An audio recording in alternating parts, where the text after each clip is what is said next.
Number one's the kid who went to Villanova.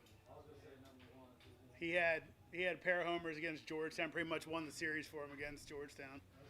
Okay, is there a pin in each box? Do you know? There's Sharpies in the boxes. Yeah. That way people can sign off on it.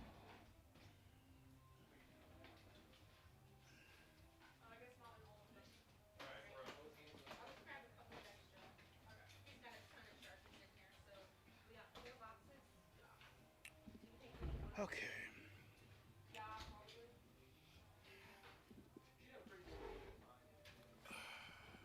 Oh, nice.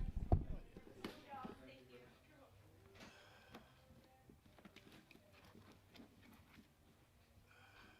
Step bags using. That's what I want us to get. There's a line of gamer bats. They are got unreal pop. One he's swinging right now. Yes, they're a big core bat that sound like wood. That's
OBS on a iPad, or I mean, I barely used OBS, and I've used it on a Windows computer and a Linux computer.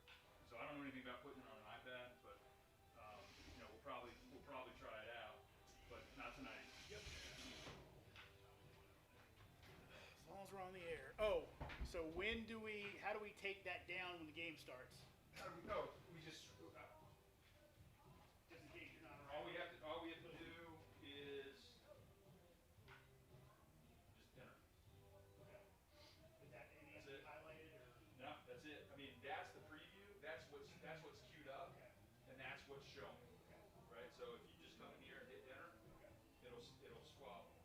That's the bad logo. Yep. But we're all Okay. good. All right. Cool. Thank you.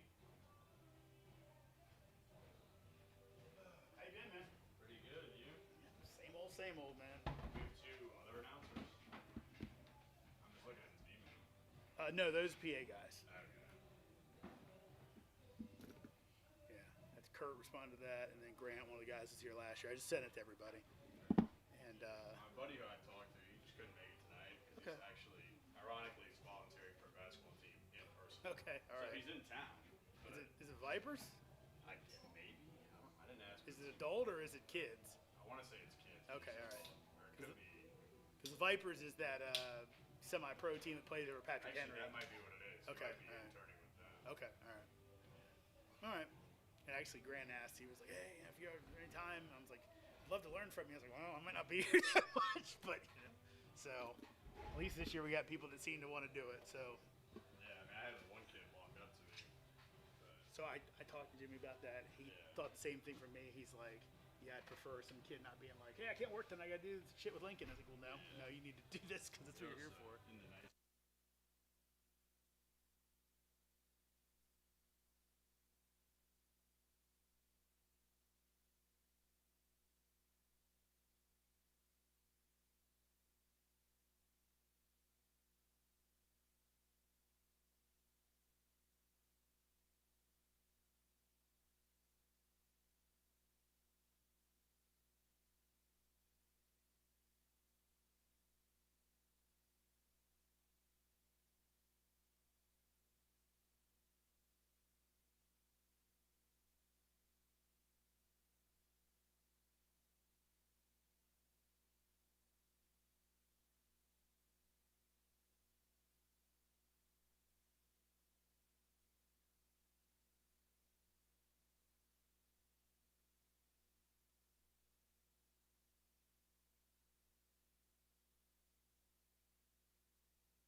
1, 2, 3, 4, 5, 6, 7, 8, 9, 10, 11, 12. Yeah, they want to do like a fun little like baking, like kind of like a banana. The Purcellville Cannons are back for another great season of baseball here in Loudoun County. Cannons Baseball is brought to you in part by IBEW Local Number 26, International Brotherhood of Electrical Workers, Bank of Clark, the Purcellville Pub, Catoctin Creek Distilling Company, Lava Technology Services, Valley Drilling, Valley Energy, Skinner Law Firm, Auto Stop Elite, Athenian Company Luxury Hair Lounge, Backflow Technology, Virginia Citizens Armory, DCF Contracting, Caseco, Merit Restorations, Unlimited Plumbing and Piping LLC, Loudoun Valley Floors. Thanks for supporting another season of Cannons Baseball.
Track project.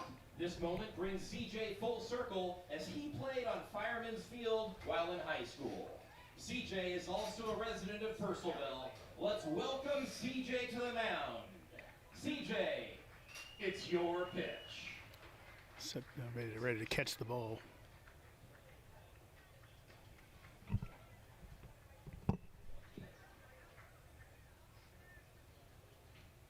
Jeez.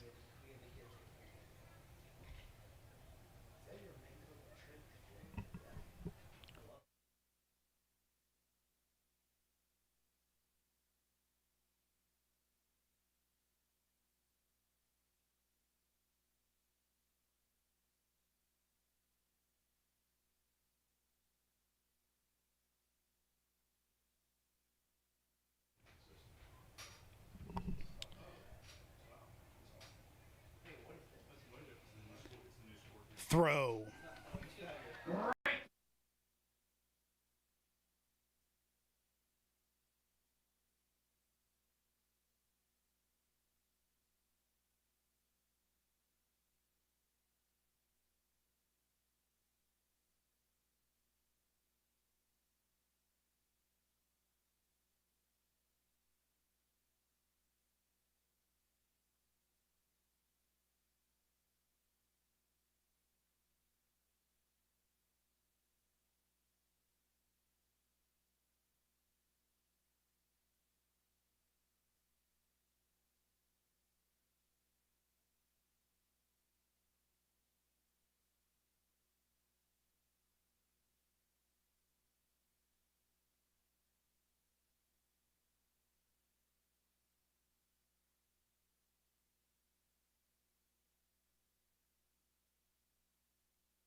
now.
Cannon's audio test 1, 2, 3, 4, 5, 6, 7, 8, 9, 10, 11, 12, 13, 14, 15, 16, 17, 18, 19, 20.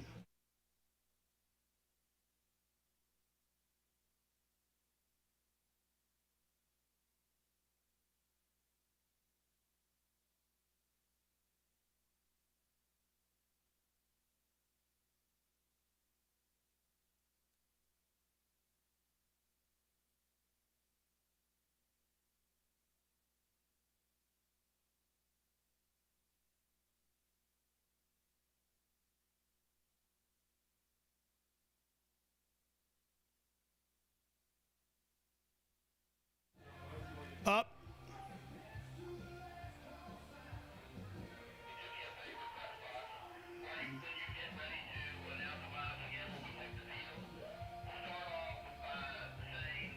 Up. Back a little bit.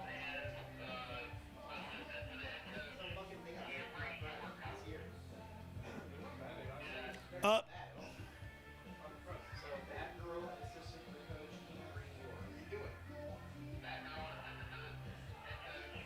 More time. Up. Okay, understood. My intention, I think, would be to wait till the umpires come in so that they're not caught in the outfield during the national anthem or during the intros. After the umpires come in and after the lineup part is done, I will do that and then the national anthem. Good. You're good. Come up. Come up. Yep. Come back. Yep.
Eric Martinez. Just about 10 years ago, the Purcellville Cannons played their first game with Loudon as their home when they traveled down the Shenandoah Valley to face the Front Royal Cardinals. Tonight, those same Redbirds are here in Western Loudon to kick off the 10th season of Purcellville Cannons baseball. Howdy, baseball fans. Jeremy Huber here with you in my 10th season of Purcellville Cannons baseball, joined by Lincoln Burkholder in his second. Lincoln, so glad to have you back, my man. It's good to be back. It's a great day for baseball, great summer for baseball. The team looks ready to go. It's a big opening day opportunity. You mentioned some history in this game with the Cardinals. It's a big opportunity for the Cannons to get in the win column early and get this season started and rolling on the right note. And so important when it comes, as this year, there are less Valley League games, a little earlier start. There's still a lot of kids playing in tournaments, be it in D3, Division I, so you got to make sure you get off to a good start. We will see if the Cannons are going to be able to do that tonight. We turn it over to our public address announcer for your national anthem with Erica Stout. Singing with the Pickwick Singers. Tonight's anthem is brought to you by Erica Stout.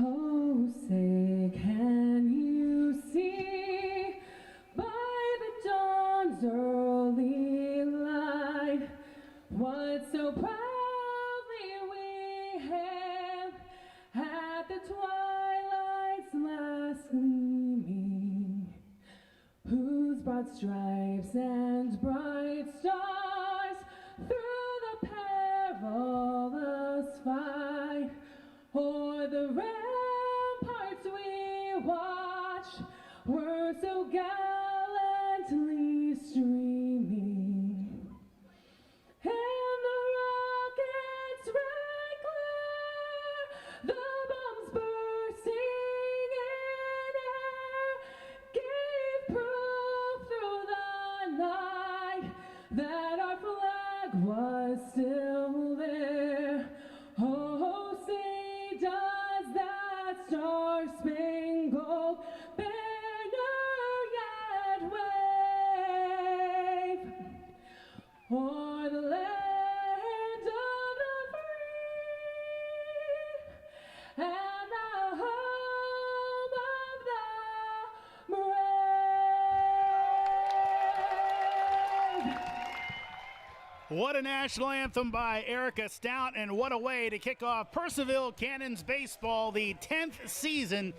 As Brett Fuller and his guys look for another good campaign as the Cannons fire here at Fireman's Field.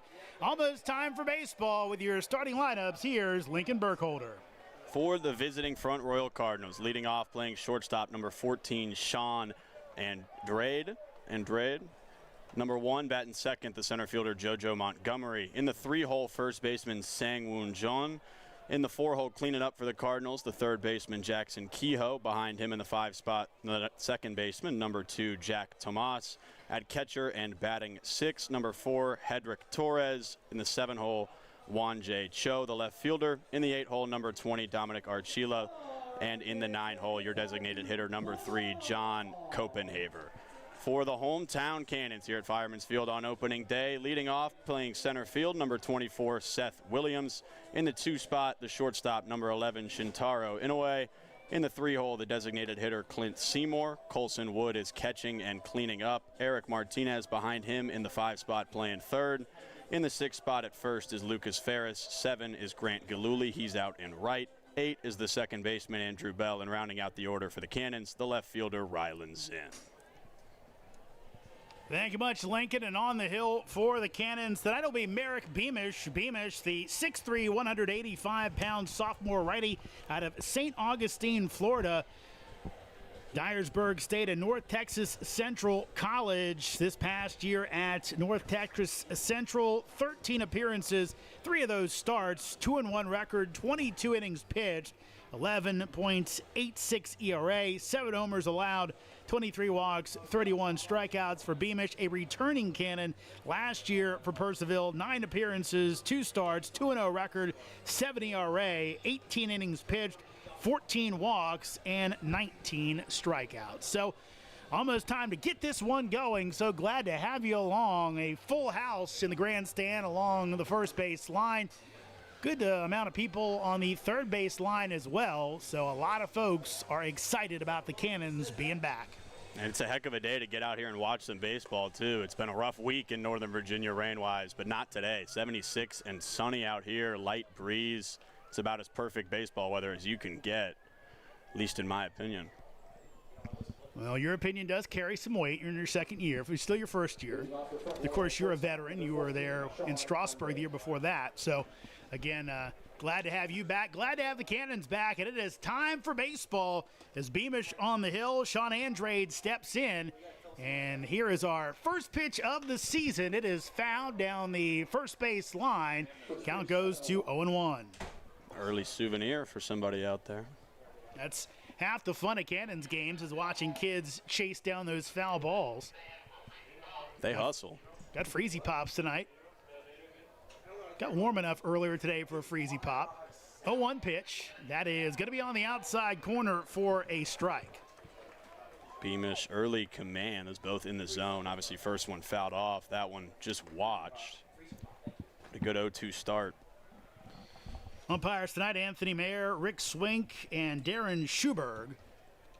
Here's the 0-2 from Beamish. That is going to miss outside. Count goes to 1-2.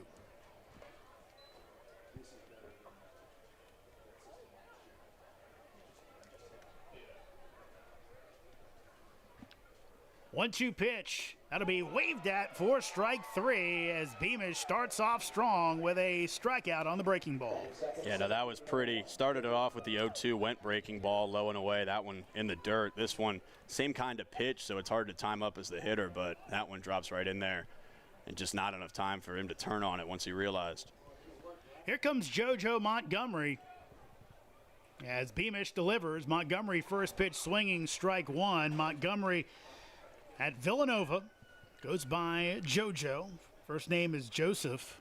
Pretty good player for the Wildcats this year. I got a front row seat calling his games against Georgetown as the 0-1 will miss high. Count goes to 1-1. Actually went up to him before the game. I said, hey, Joe, just want to let you know I'm the Georgetown broadcaster. You had a heck of a series against us. Oh, thank you so much, sir.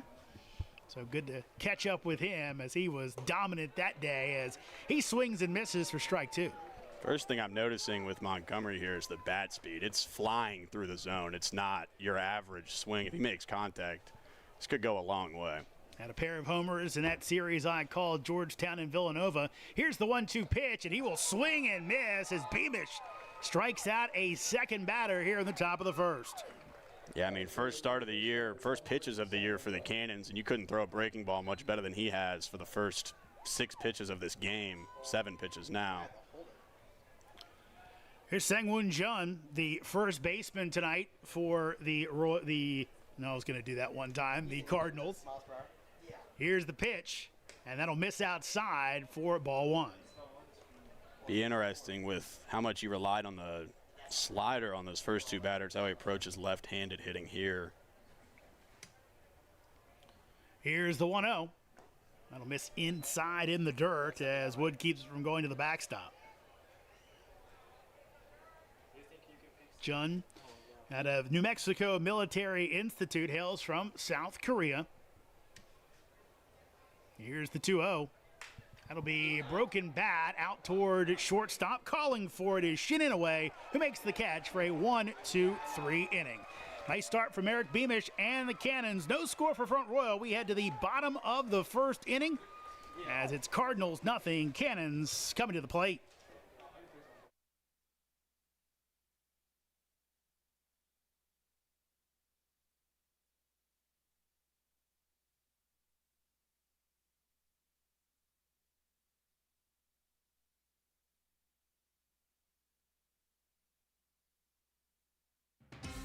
The Purcellville Cannons are back for another great season of baseball here in Loudoun County.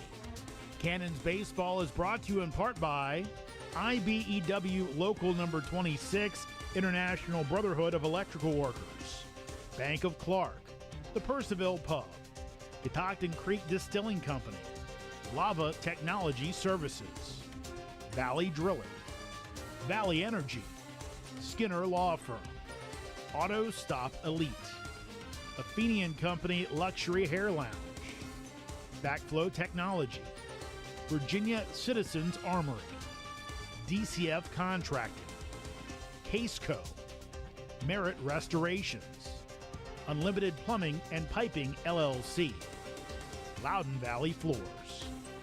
Thanks for supporting another season of Cannons baseball. Bottom of the first inning, no score. Cannons and the Cardinals as on the hill for Front Royal will be their pitcher, who of course I forgot to write down. So how about you handle it this one, Lincoln? It'll be Dylan Henshaw, freshman pitcher from Stony Brook, hometown Bardonia, New York. Quite the high school career, but college so far doesn't look like he's seen too much as an underclassman, but the stuff that I'm seeing here looks pretty good. Worked as a reliever this past year with Stony Brook. Did get some longer outings in towards the end of the season. Looks like his season high was 4 innings, but good stats for him overall. Got his ERA down around the 4.5 mark, which for a freshman in college, not bad at all. Actually ended the season at a 3.86, so looking to keep the Cannons at bay here early. Cannons looking to get this place going on day one. You know, and I even said to you as Seth Williams comes to the plate, I said, yeah, I feel like I haven't done something yet. And, of course, it was right down the starting pitcher for Front Royal. But that's why you're here, man. As Henshaw gets ready and delivers, as that'll miss high to Seth Williams for ball 1.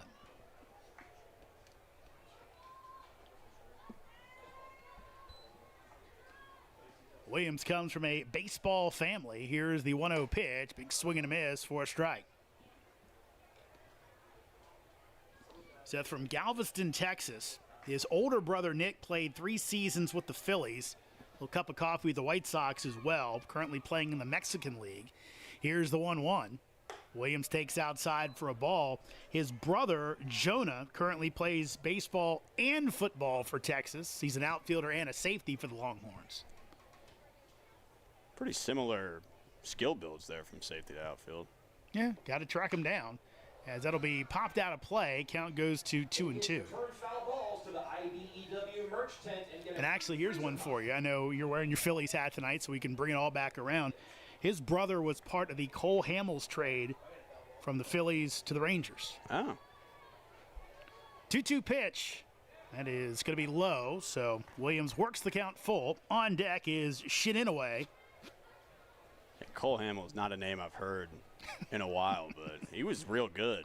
He was very good, especially in his days in Philadelphia. 3-2 pitch. That'll be fouled back, so Williams stays alive. There's another chance for one of those freezer pops. Get that ball back to the merch tent.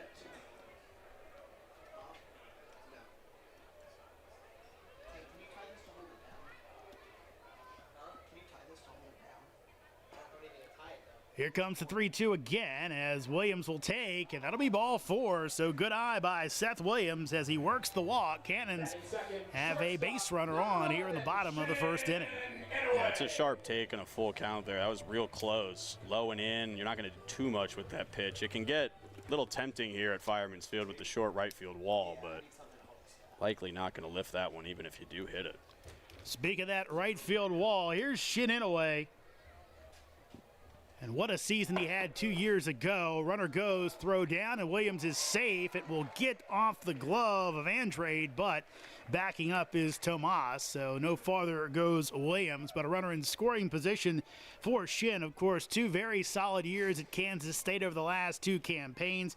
He was the Northern Division MVP for the Cannons 2 seasons ago, helped run them all the way to the championship series, where they lost to Charlottesville in 3 games.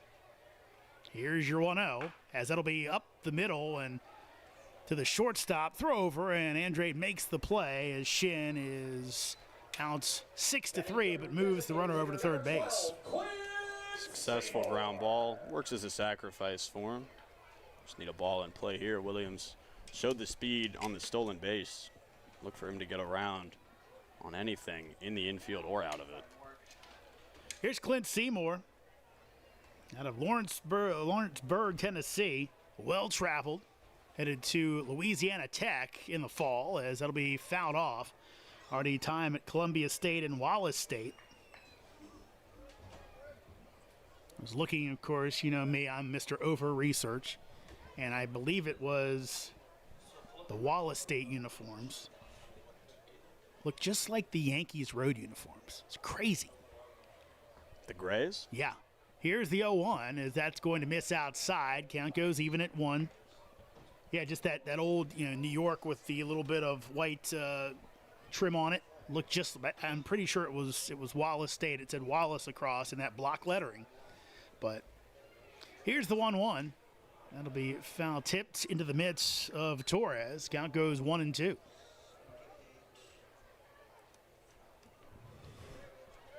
See a fan in the stands wearing a Georgetown baseball jersey.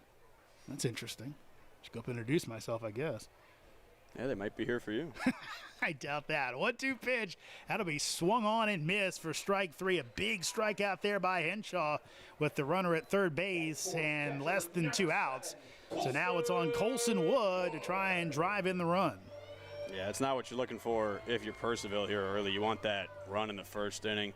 We saw him steal a lot last year, saw him get active on the bases right here. I believe it was 133 or so stolen bases last year. I looked at the number the other day. But it is something that they like to do. And I wouldn't be shocked if it goes home on a wild pitch. That's going to miss low. Yeah, I saw Torres warming up. Solid player out of Jackson State. Obviously trying to keep everything in front of him. Keep that runner from coming in. Wood, another returning cannon out of Gunther, Texas. Here's the 1-0. And he will take that for a strike. Wood last year in 10 games with the Cannons, 217 average, 5 RBI. Different type numbers. This past year at North Texas Central College, hit 345 in 49 games as Wood takes for ball 2. Interesting thing I'm noticing here, Seth Williams on third base is running with his batting gloves in his left hand. Did not pocket them. Does not have one of the oven mitts, I guess. At least not with him. 2-1 pitch. That'll miss high and inside. Count goes 3-1. No score here in the bottom of the first inning. Front Royal and Purcellville. Cannon's trying to draw first blood. As on deck, it's Eric Martinez, the third baseman for Purcellville. 3-1. That's going to catch the outside corner, and the count goes full. Big crowd here tonight on opening night. Front Royal always seems to bring a crowd too.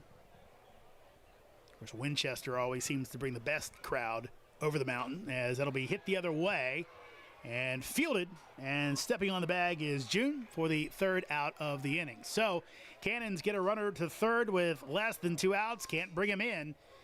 No score after 1 here at Fireman's Field. The Cardinals and the Cannons on opening night in Western Loudoun.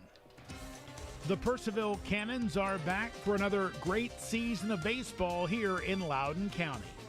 Cannons baseball is brought to you in part by IBEW Local Number 26, International Brotherhood of Electrical Workers, Bank of Clark, the Purcellville Pub, Catoctin Creek Distilling Company, Lava Technology Services, Valley Drilling, Valley Energy, Skinner Law Firm, Auto Stop Elite, Athenian Company Luxury Hair Lounge, Backflow Technology, Virginia Citizens Armory, DCF Contracting, Caseco, Merit Restorations, Unlimited Plumbing and Piping LLC, Loudoun Valley Floors.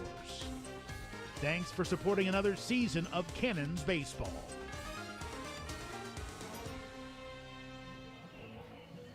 Top of the second inning. No score. Cannons and the Cardinals here on opening night. So glad to have you along. Jeremy Huber, Lincoln Burkholder with you. Expect to be joined by Tristan Koenig throughout the season. Maybe a few other voices as we both take Lincoln will take some vacation. I'll take a little sabbatical. Be back later on in June after the first couple games. And hopefully back for some playoffs. Hopefully. I'm going to John Sterling go big time on you. Throw me out the booth for playoff time. Oh, me. Rest in peace to John Sterling. Here's Jackson Kehoe, cleanup batter tonight for the Cardinals as he takes low for ball one. Saw a clean first inning from Beamish. Had good command of the zone. Didn't seem to be too far around it. We'll see if he can keep it going. Worked with a good pace as well, as that's going to miss low for ball two.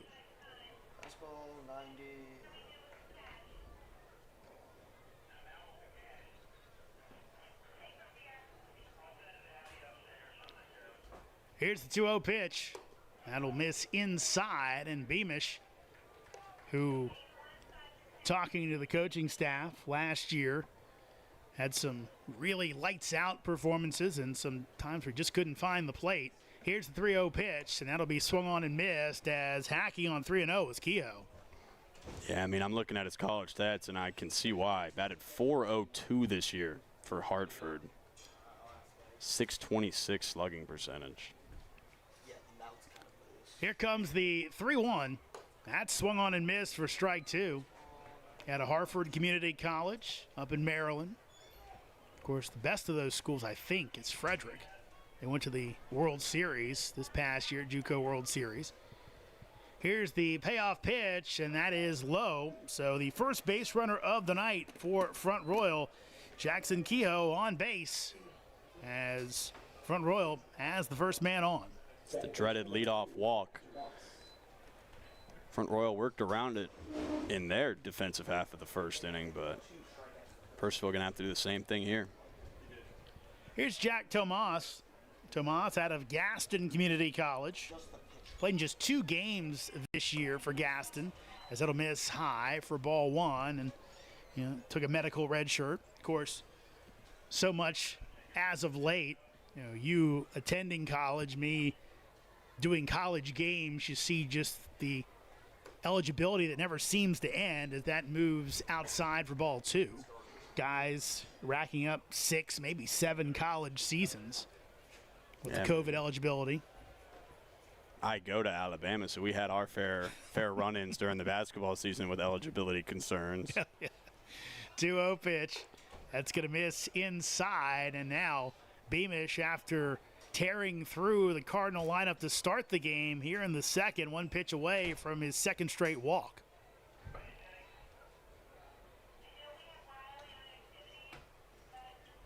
Here's the 3-0. That'll miss high, and right now Beamish can't find it. Back-to-back walks here in the top of the second. Looks like familiar face to Cannons fans. Going to come out and talk to him. He's no longer in the field for the Cannons, but coaching Kobe White, the captain from last season. Got a chance to talk to him before the game. He was very excited for the squad they've got going today. Yeah, Kobe sticking around, coaching first base, but coming out, I think, in part, at least Brett Fuller had said that Chris Glaze set to be back as the pitching coach, but Chris still coaching high school ball down in Lynchburg, I believe. I could be wrong about that, folks, but that's one of the issues. Good time to bring it up now. Mike Smith, the coach of the Cardinals, coaching a playoff game tonight for his other job, baseball coach over at Clark County, talked to his assistant tonight, who said, look, we're planning on having him here. He'll probably be here in the second or third inning, as that pitch is fouled back by Torres. So whatever Kobe White said seemingly gets Beamish back on track for at least a pitch. It was weird to see him start with a little bit of control issues. The first inning only threw, I think it was 1 or 2 balls in total. Big lead off second base by Kehoe, as that'll miss high. Count goes even at 1-1.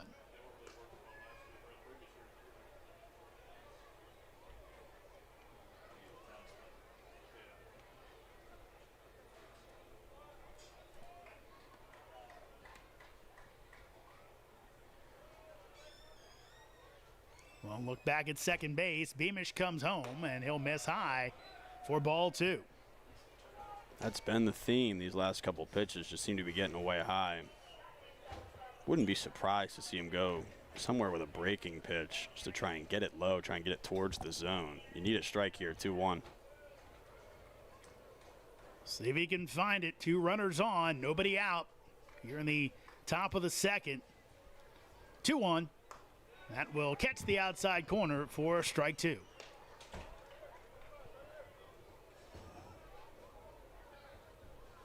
Did go back to the heat there. I think it's got a little bit of cut on it, though. Yeah, whatever you can get over, kind of like what you referred to. Lincoln had to get it. Couldn't go to 3-1. Here comes the 2-2. That'll be hit down the line, but foul. Was taking out the base coach. And talk about the swing adjustment from Hedrick Torres there. He was way early on that breaking ball. Just froze his bat in the middle of the zone right over the plate just to make any contact with that. He actually made very solid contact for the early swing. Third base coach had to get out of the way, but that's a great fight to stay alive. Again, the 2-2. Breaking ball in there for strike 3 as Torres couldn't get the bat off his shoulder. Big strikeout for Beamish for the first here in the top of the second. A big pitch there. A couple big pitches from Beamish starting at 2-1. You got no outs. You got 2 runners on. You need the strike. He lands one, gets the foul ball, goes right back, same pitch, and just freezes him. Here's Juan J. Cho, the left fielder. So Cannons playing the corners in, middle infield at double play depth. For a ground ball to end the inning. As stepping off, and that'll be the first disengagement. So Valley plays under college rules. There is a pitch clock, but it's kept on the field. Disengagement's the same. As long as you throw to the base, you're okay, but he didn't make the throw there, so only has one more, as that'll be bounced foul toward the left side. Of course, college baseball in full swing with the tournament. Day 1 today. Cannons have some folks playing in not only that tournament, but some of the other ones. Division III, I believe, is they're in their World Series this week. D2, I think, syncs up with D3. I should know that, but.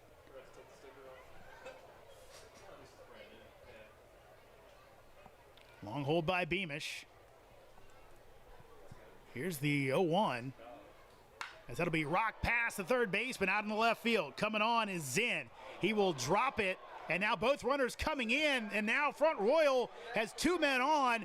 Coming home, they've got to throw it home, and maybe they will play at the plate, and he finally gets him as Bell was just kind of waiting, and Kehoe started jogging toward the plate and then realized that he might be able to make it there.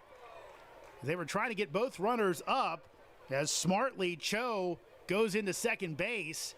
So after all of that, runners at second and third, but 2 outs as Kehoe tagged out at the plate. Yeah, that was certainly an interesting one, but looked like rounding third, obviously you're not looking back at the left fielder, can't see that it gets away. On second base rounding, you're looking right at him. So he saw it get away, made the turn, flew to third, but lack of communication, I suppose, at third base to send the runner home. Would have been an easy run, but instead, Cannon's got a chance. So Dominic Archilla at the plate, the right fielder tonight, has 2 in scoring position as he will be first ball swinging, fouls it down the first base line. So just to reset, Tomas is at third base now. Cho, he moves up on that throw home as the ball went to second base, so should be a 7-4-2 putout of Kehoe for out number 2. Now an 0-1 count as Archilla batting from the left side. Beamish comes set and delivers.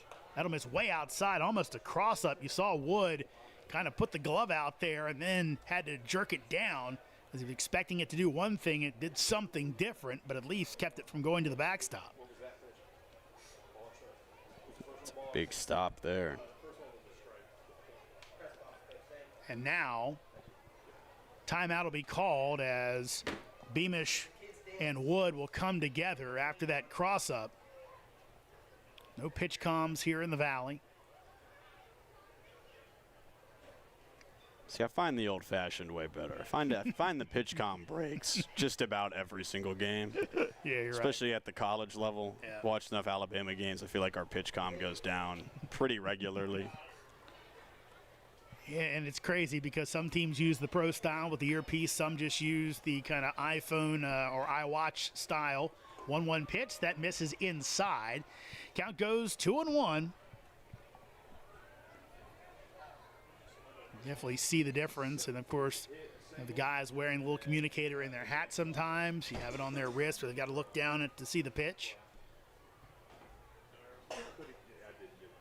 2-1 coming up from Beamish. He delivers. That breaking ball will miss.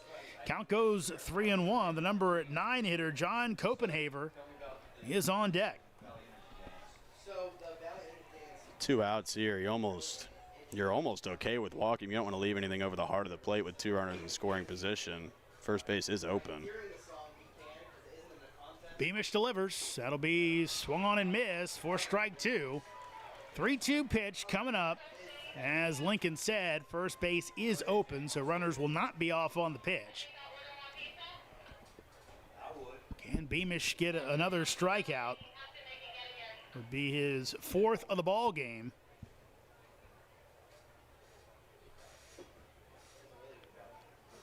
Well, look in by Beamish, and I think that's going to be a pitch clock violation, and that's going to be ball.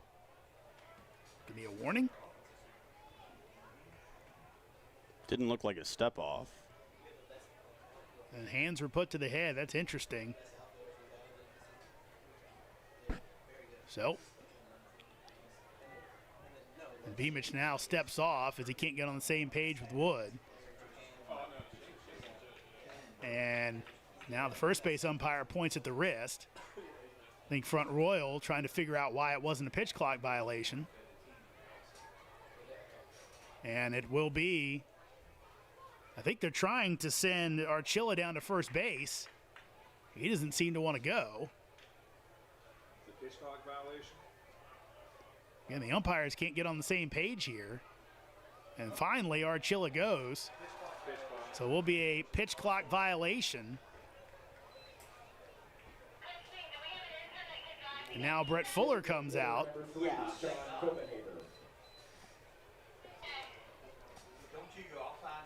Certainly appeared what it was, but then obviously Beamish went back to the mound, stepped off again. So I would guess he's just as confused as the rest of the building and Coach Fuller. Again, I'm under the assumption they're playing with the college pitch clock, which again, that's 20 seconds. And now they'll bring in the first base umpire. And we apologize, folks. They did not give us positions tonight, so we're kind of flying blind a little bit when it comes to who the umpires are. Also a different crew than one of the names I did not recognize from last year. So delay as they talk this one over. And after it's all done, Brett Fuller will go back, and now Ridge Fuller said something as well. So walk to Archilla via the pitch clock. So bases are loaded as the DH Copenhaver is at the plate, albeit as the number 9 hitter. Copenhaver, at least by my count, the only position player back with the Cardinals, has only played 2 games for Front Royal last season. Here's the pitch as Copenhaver, this one will get to the backstop, runner coming home, and that is going to be the first run of the ball game as Tomas in from third on the wild pitch, and it's Front Royal 1, Cannons nothing. Yeah, that one just looked like it skipped through the legs of Wood. Not what you're looking for, but if you can get an out here with runners on second and third, keep it to 1. Purcellville will be more than happy with that. Trying to not turn that lineup over. Have some power at the top with Montgomery and June. 1-0 pitch, that'll miss badly outside.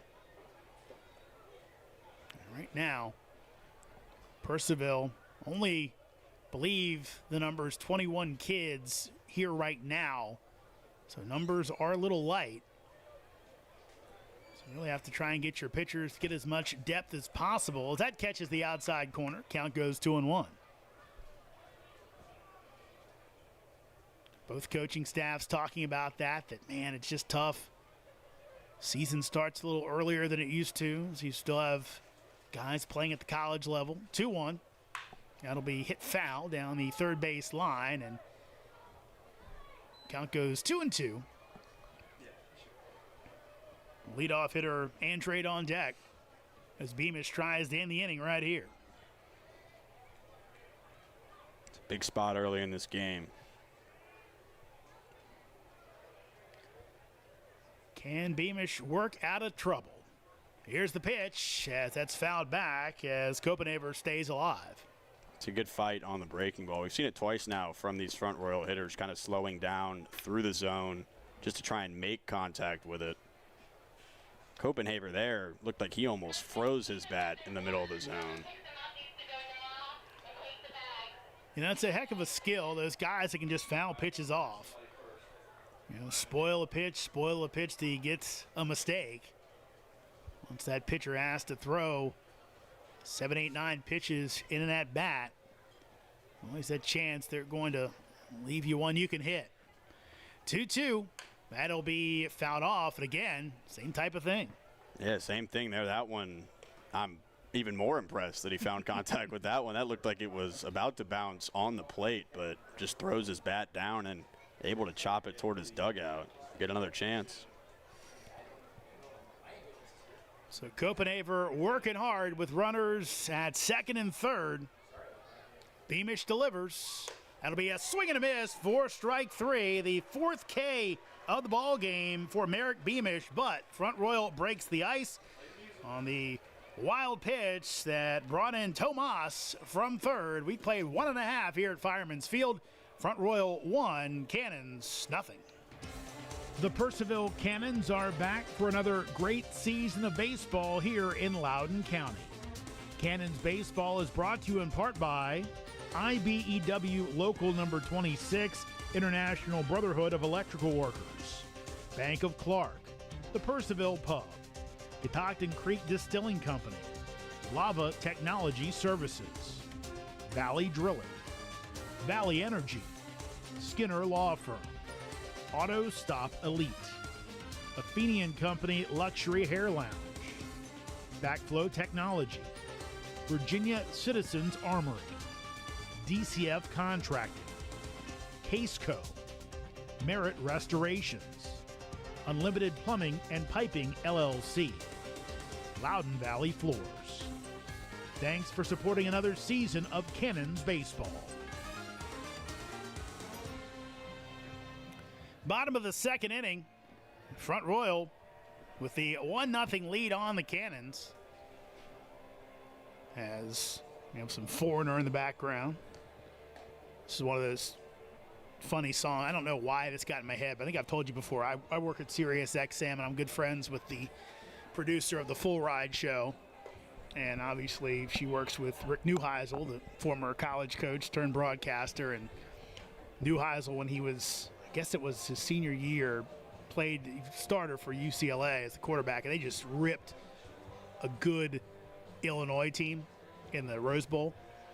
And I don't know if I joked with her, but I said this song just made me think of Rick Neuheisel driving away from the Rose Bowl in like a Corvette, just blasting Foreigner after he just tore up Illinois in the Rose Bowl. It's weird. How about that for a Rose Bowl matchup from today's lens? UCLA and Illinois. Illinois, solid team last year. UCLA, new head coach from JMU. Yep. Bob Chesney, know him well from his time at Holy Cross. As Eric Martinez, the third baseman, another returning Cannon, steps in. As Henshaw delivers, this will be fouled back for strike 1. Martinez, Lucas Ferris, and former Front Royal Cardinal Grant Galuli. The batters this inning, 5, 6, and 7. Here comes your 0-1. That is in for strike 2. It's been a spot the umpire's been consistent with all night, that low and away. Gonna have to find a way to get out to it. And that will just miss, so Martinez stays alive. Actually, Rich sent me a photo. Martinez from Orlando, Florida, North Central Texas College this past year at NCTC. Hit .323 in 24 games. As that breaking ball will be in for a strike. Martinez can't get the bat off his shoulder. That is the second strikeout for Henshaw and the first out here in the bottom of the second. Tell you what, umpires making me look good up here. I said consistent all night. That's that outside edge, and it's a tough pitch to pull your bat off your shoulder and swing at because it doesn't look great. You're likely not going to be able to pull it with much power, but you can poke that into right, and if it's going to be a strike, you got to swing at it. Here's Ferris, and he'll rip this one and past the shortstop as Andrade went diving. Looked like he got there, and you have to wonder, did that setting sun, which is always an issue here at Fireman's Field on the left side of the infield, normally at third base, but Andrade looked like he got there and then just lost it. Looked like he might have almost caught his foot on something. He's shaking his leg out a little bit. But he did kind of just freeze. Looked like he was in the spot and just went right past. Here's Grant Galuli against his former Valley League team as he'll take a strike. Yeah, you know, I've played here. I think you told me you played here when you were younger. That setting sun at third base is no joke. You see guys shielding their eyes, and remember, they're only, you know, maybe 100 feet, maybe less if they're up on the bag away from the plate as Galuli swings and misses for strike two. And that 100 feet goes quick, especially with how hard Ferris hit that ball. Yep. But again, normally not an issue for shortstop, but there are some patches going through the oak trees as the runner goes. That'll be high, throw down, and he will be out at second base as Ferris trying to take the bag. Looked like he came up just a little bit short, and he'll be erased as the count now 1-2 on Galuli with 2 outs.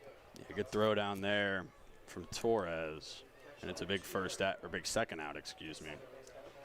But you 1 out away from getting out of this inning. And Galuli takes outside as Galuli now looks back at the home plate umpire, points to his eyes. So I think he's saying Henshaw didn't do the you got to address. So now he's held up as he will rock and fire the 2-2 as Galuli takes strike 3. Galuli lost track of the count. It was only 2-2. He thought it was maybe 3-2. So he'll be down on strike, second looking strikeout of the inning for Henshaw, his third K of the ball game. We played 2 here at Fireman's Field as the Cardinals up on the Cannons 1-0. The Purcellville Cannons are back for another great season of baseball here in Loudoun County. Cannons Baseball is brought to you in part by IBEW Local Number 26, International Brotherhood of Electrical Workers, Bank of Clark, the Purcellville Pub, Catoctin Creek Distilling Company, Lava Technology Services, Valley Drilling, Valley Energy, Skinner Law Firm, Auto Stop Elite, Athenian Company Luxury Hair Lounge, Backflow Technology, Virginia Citizens Armory, DCF Contracting, Caseco, Merit Restorations, Unlimited Plumbing and Piping LLC, Loudoun Valley Floors. Thanks for supporting another season of Cannons Baseball.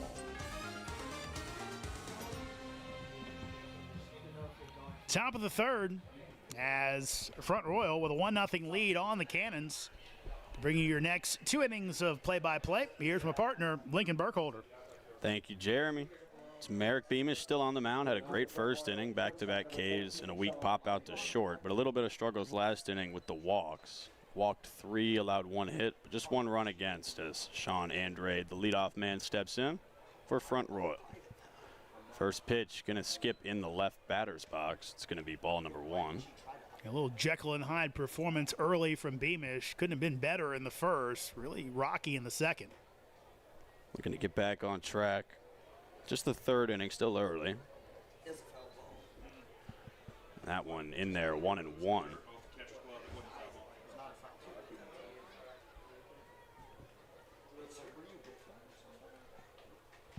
Sets and fires. That one just a bit outside. We'll move to 2-1. Looks like he's almost trying to locate that outside edge of where the umpire is calling that a strike tonight. That one up and in, and we'll go to 3-1. We saw 2 strikeouts looking from the Cannons back in the bottom half of the second on that pitch. It'll be a weapon if either pitcher can consistently find it. Here's the 3-1. Line fouled on the right side and out of play. Well, you know this in your 3rd year of calling Valley games and me in my 10th, that if you can find the plate, that's the key. You can't walk batters in summer baseball. You can't boot the ball around the yard. If you cannot do those 2 things, normally you have a pretty good team. That one lined out into center field. Coming in on it and making the catch is Williams. 1 away here in the 3rd for Beamish. Going to be fun to watch Williams, I think, this year. He's got the athleticism to really patrol center field. Yeah, that one, he made that look routine. That was not that close to him. It was actually a little closer to right center than it was to where he's playing out in straightaway center. But never a doubt. Saw him steal a base in the 1st. That one gets away 1-0 to the 2-hitter JoJo Montgomery. Struck out swinging back in the 1st.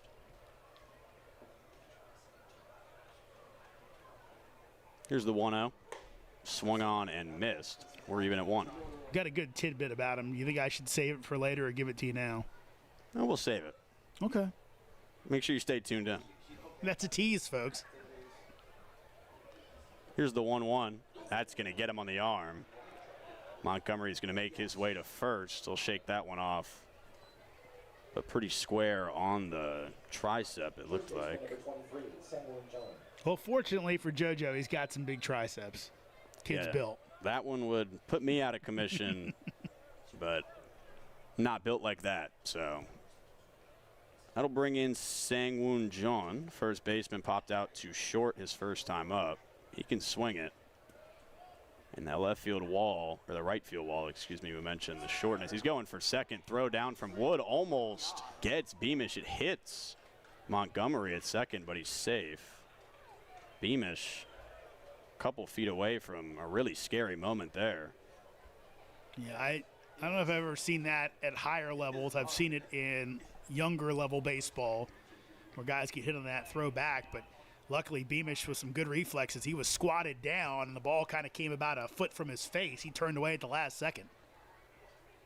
Man on second now as that one just misses. Be 1-1. First pitch was a strike. So Montgomery on second, John at the plate, Kehoe on deck. Beamish looking over at second, sets and fires. That's going to miss up high. 2-1. And Sang-Woon Jung with 10 home runs this year at New Mexico Military Institute, so he's got some pop in that bat. And as you referenced, Lincoln, that inviting short porch in right field and really in right center. John holds back, and it's 3-1 as that one goes up high. Yeah, just 310 down that right field foul pole. Just 340 underneath the scoreboard in right center. Go to the left side, gets a whole lot deeper. It's 388 out in left center. Here's the 3-1. That finds that outside edge, and we're full, 3-2.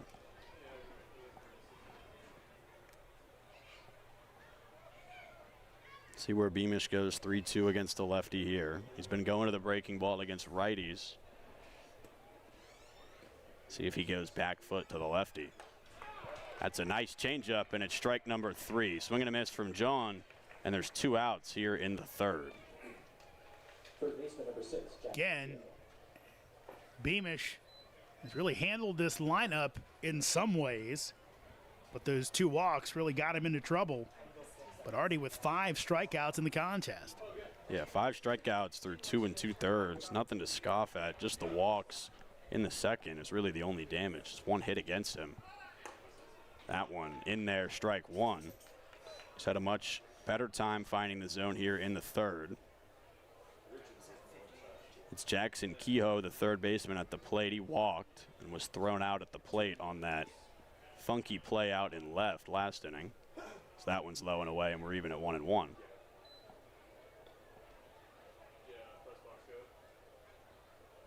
put a test to our scorebook chops up here in the booth. 7-4-2. I'm glad you're here. Yeah, first scorebook of the season. That one fouled off behind the plate. Montgomery was taken off for third. He'll jog back to second. Well, the reason I said that was because, again, I love working with you, but when I do games solo, invariably I screwed the book up and I'm going. And again, we do have live stats so you can get back on track, but you go, what did I do here? What am I trying to write here? Now, the 7-4-2 looks interesting on my book, that's for sure. Here's a 1-2, big pitch from Beamish with a runner on second. Swing and a miss, and that's number 6 for Merrick Beamish. Great start to the game, just the 1 run allowed. It's 1-0 Front Royal through 2.5 here in Purcellville. The Purcellville Cannons are back for another great season of baseball here in Loudoun County. Cannons baseball is brought to you in part by IBEW Local Number 26, International Brotherhood of Electrical Workers, Bank of Clark, the Purcellville Pub, Catoctin Creek Distilling Company, Lava Technology Services, Valley Drilling, Valley Energy, Skinner Law Firm, Auto Stop Elite, Athenian Company Luxury Hair Lounge, Backflow Technology, Virginia Citizens Armory, DCF Contracting, Caseco, Merit Restorations, Unlimited Plumbing and Piping LLC, Loudoun Valley Floors. Thanks for supporting another season of Cannons baseball. Welcome back into Purcellville. Fireman's Field here, and the Purcellville Cannons trailing by a run as we head to the bottom of the third. It'll be 8-9-1 due up for Purcellville. Andrew Bell will lead off. Rylan Zinn will bat second, and the leadoff man Seth Williams will take his second plate appearance. Third. Still on the mound for Front Royal, Dylan Henshaw. It's been a great start for him. Just 2 base runners to this point. One of them made it all the way to third before he left him there. The second one was thrown out at second trying to steal. Just 1 hit, 1 walk, 3 Ks for him through 2 innings. Yeah, Henshaw, you mentioned it. Kid that was more of a reliever at Stony Brook, but has shown pretty well as a starter in this one, at least. He's been all over that previously mentioned outside edge of the strike zone. He's had no problem finding it. And with a righty at the plate, he'll probably look to find it again here. Andrew Bell stands in. Here's the first pitch. Up and in, and it's 1-0. Bell part of that play at the plate. Ball came to him at second. Kehoe kind of dawdled coming down the line. Ended up throwing it as Front Royal kind of overrun the bases. That one on that outside edge, and it's 1-1.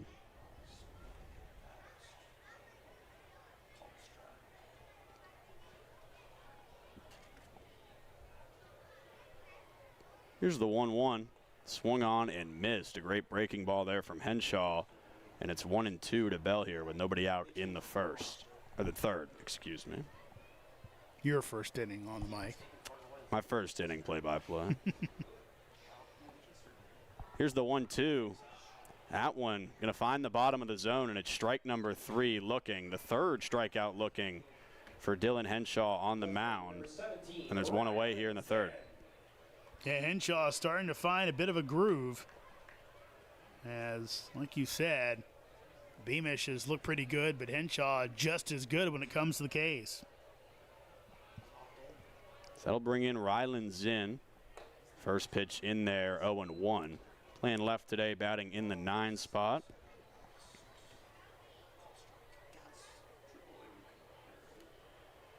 Out of Labette Community College, that one hits as well, 0-2.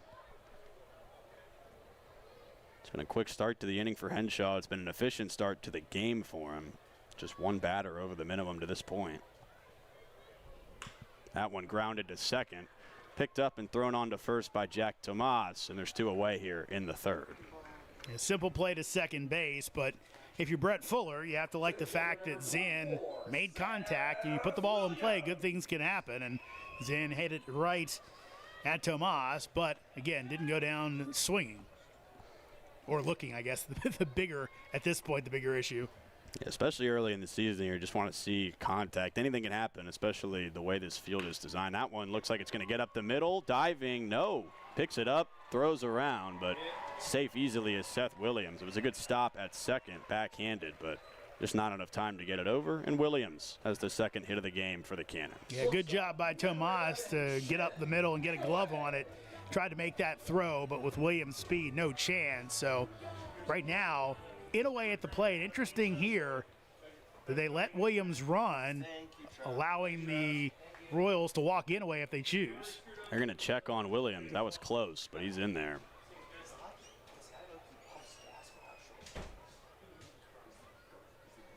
Williams will take his lead with 2 outs. I wouldn't be shocked to see him try here.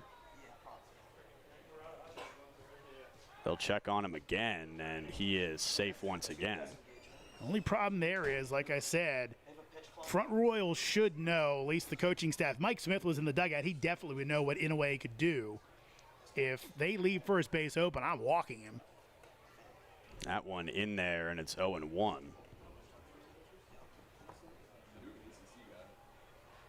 An early season, I know, but when a guy was as dominant as he was 2 years ago in this league, you make them pitch to him as much as you can. That pitch lined foul to the left side on top of the front Royal dugout, and it's quickly 0-2.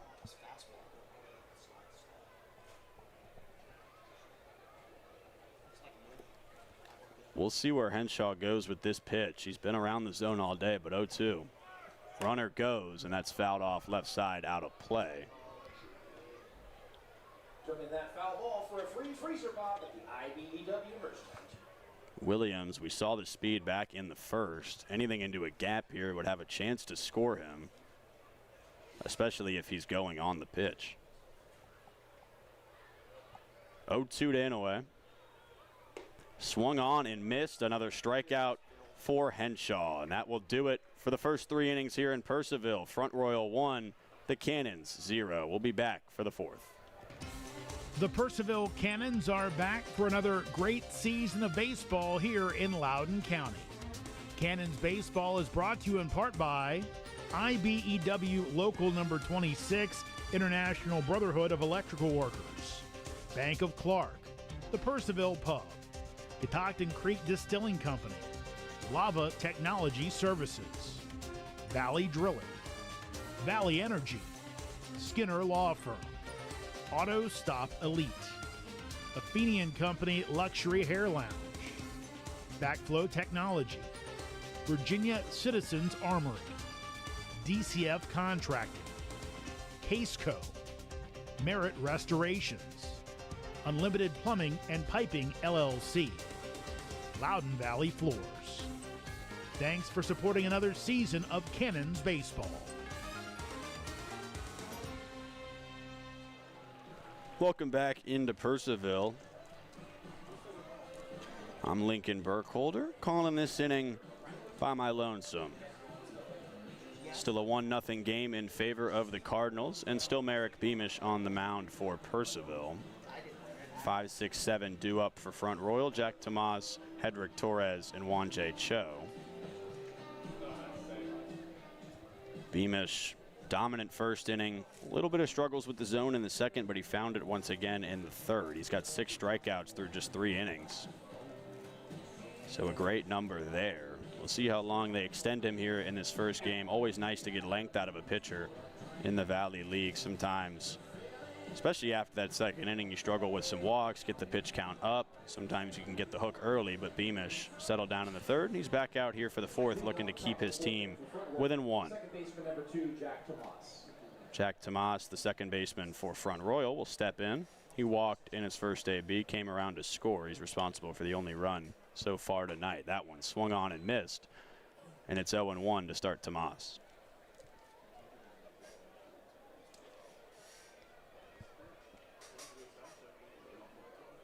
Beamish kicks and fires. That one in there as well. 2 good pitches to start this frame, and it's 0-2. Love to get the leadoff guy out.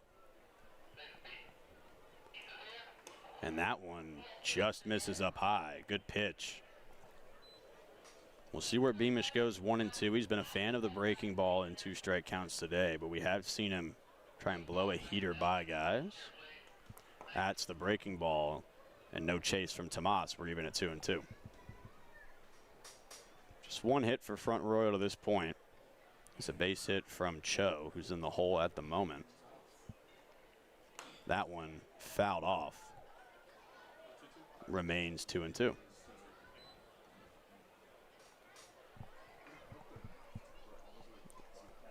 Here's one pitcher warming in the Purcellville bullpen.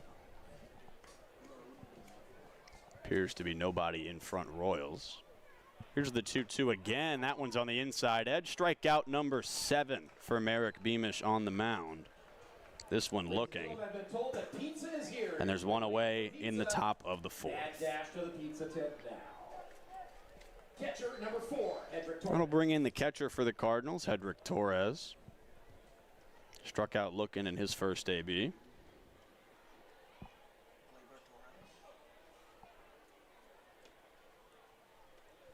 Here's the first pitch from Beamish. Checks and it's up high.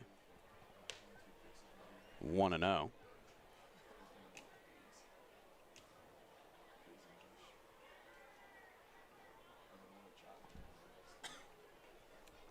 From Beamish. Fouled off right side behind the plate, well out of play. That one likely heading for the parking lot.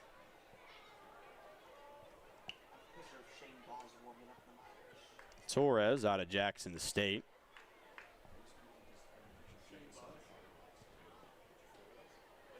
And a 1-1 count here. Beamish set on the way. Swung on and missed. A beautiful breaking ball from Beamish had Torres fooled, and it's 1-2.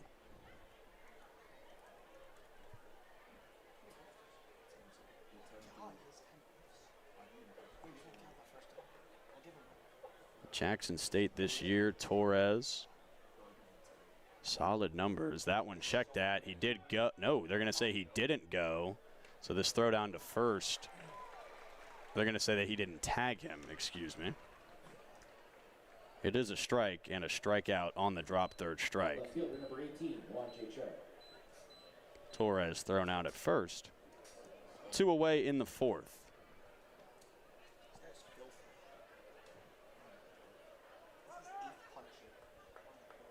That's 8 strikeouts through 3 2/3 innings for Merrick Beamish. It's been a fantastic start stuff-wise. And that one in there again. 0-1 to Juan J. Cho, the left fielder. Cho out of New Mexico Military Institute. 0-1 pitch is low and away, and we're even at 1-1.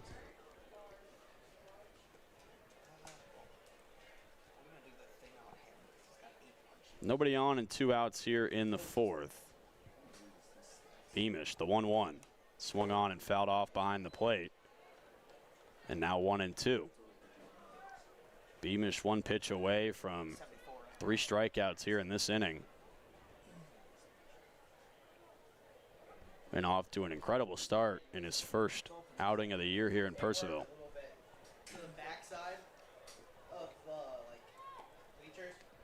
Here's the 1-2. That one low and away. Cho lays off, and we're even at 2-2.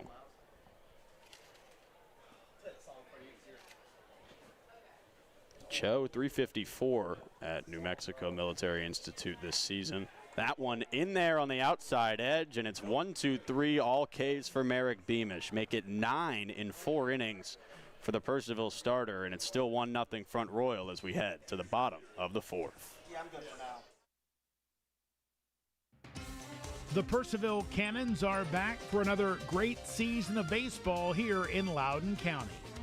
Cannons baseball is brought to you in part by IBEW Local Number 26, International Brotherhood of Electrical Workers, Bank of Clark, the Purcellville Pub, Catoctin Creek Distilling Company, Lava Technology Services, Valley Drilling, Valley Energy, Skinner Law Firm, Auto Stop Elite, Athenian Company Luxury Hair Lounge, Backflow Technology, Virginia Citizens Armory, DCF Contracting, Caseco, Merit Restorations, Unlimited Plumbing and Piping LLC, Loudoun Valley Floors.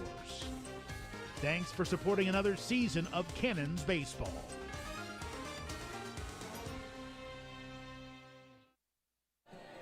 Welcome you back into Fireman's Field here in Purcellville, Virginia. It's a beautiful day for baseball here on opening night.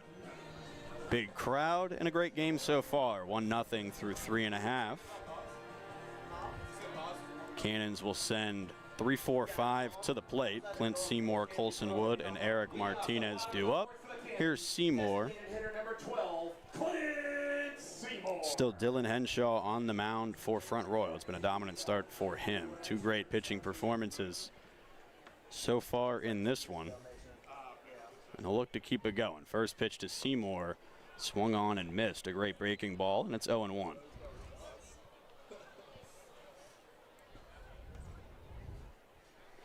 Seymour bats from the left side. He's the designated hitter today. That one he takes low, and it's 1-1. Seymour typically in the field plays catcher. Wood behind him in the 4-hole is catching tonight. That one swung on, chopped. This could be a tough play. Seymour going to run it out. The throw is just in time, and there's one away to get things started here in the 4th. That one skipped high off the dirt. Looked like it might hang in the air just long enough to let Seymour get down the line. He hustled it out. But a good pickup and a good throw from Henshaw, and there's one away. Can't win if you don't buy. Now batting, catcher number 7, Colson Wood. That'll bring in Colson Wood, catcher tonight for Purcellville. Out of University of Texas, Tyler. This one grounded, chopped up the middle over the pitcher, picked up from short and thrown on. A great play from Andrade. And there's two away quickly here in the 4th. Very efficient start to this inning for Henshaw. So 2 down for Eric Martinez. Struck out looking back in the 2nd. Be looking for a different result this time around. Cannons still trailing 1 run. 2 gone, bottom 4, nobody on. First pitch in there, and it's 0-1 from Henshaw to Martinez.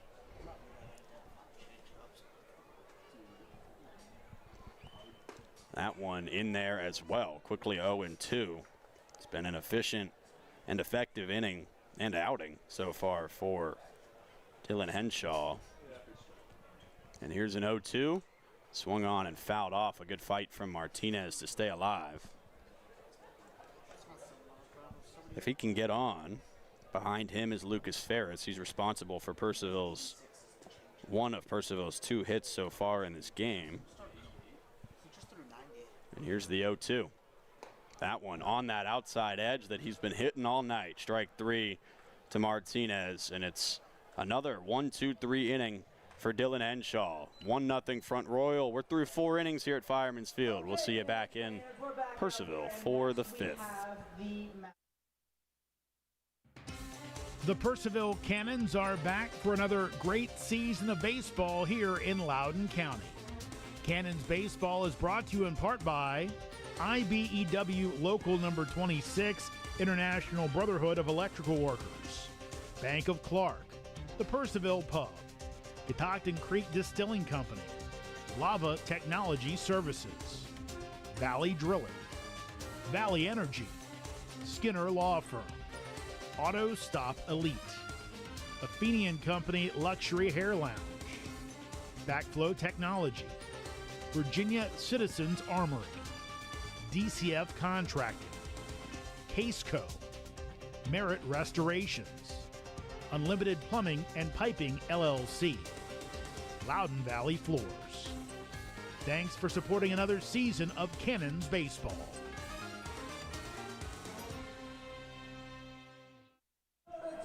Welcome you back into Purcellville. New pitcher on the mound for the Cannons. It's number 44, Nick Stazak. Get some information on him here shortly. He is a returner for the Cannons, pitched with Purcellville last season. Was a very effective reliever out of Mercer University this season. Please see one of our awesome interns in a Cannons crew shirt, and they'll direct you to the For Mercer, his first year with the team. It's 5.2 innings this season, but it's great strikeout stuff in the Valley last year.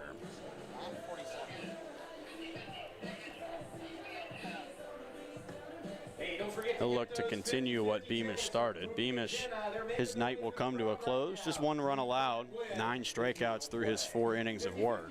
Let's go. Walked 3, hit 1, but allowed just 1 hit in those 4 innings.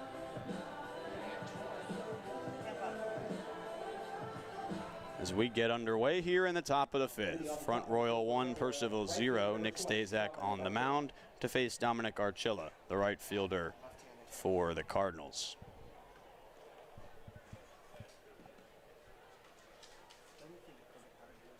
Last season for the Cannons, Stazak pitched in 10 games. 19 innings, he did not allow a single run, a 0 ERA. 26 strikeouts, just 7 walks and 10 hits for Stazak last year.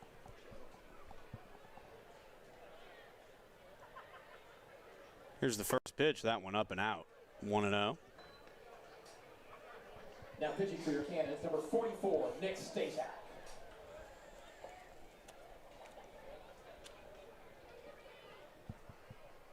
Here's the 1-0. That one driven to right, and you can kiss that one good. No, it'll hit off the top of the wall. Looked like it was out of here, but good break for the Cannons. They'll get it in quickly, and it's just a double for Dominic Archilla.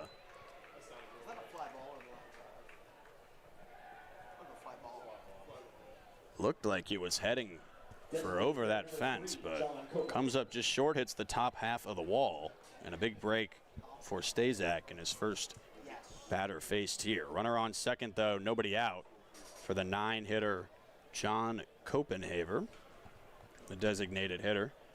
Struck out swinging in his first at-bat.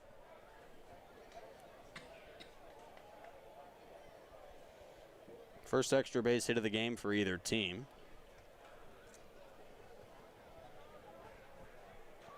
Here's the first pitch to Copenhaver, and it's up high, 1-0.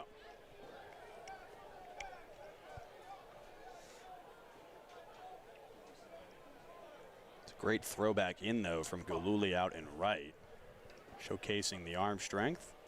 That one's going to get Copenhaver on the left arm up near the tricep once again. Second hit batsman for Cannons pitching today. And first and second, nobody out here to start the 5th. Number 14, Sean Embley. Stazak is a guy with the talent to work out of jams like this. I mentioned the strikeout stuff earlier, 26 in 19 innings last summer for the Cannons. That one fouled off right side behind the plate. And it's 0-1 to the leadoff man, Sean Andrade. 0 for 2, strikeout and a line out to center. He steps in with runners on first and second and an opportunity here for his Cardinals. Here's the 0-1, low and away, good stop from Wood. Loses it for a second, but it stays in front of him, and the runners will stay where they are.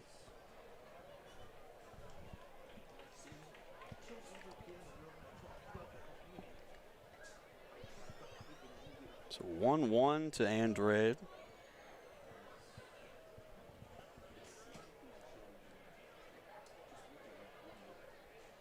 And he watches that one, 2-1.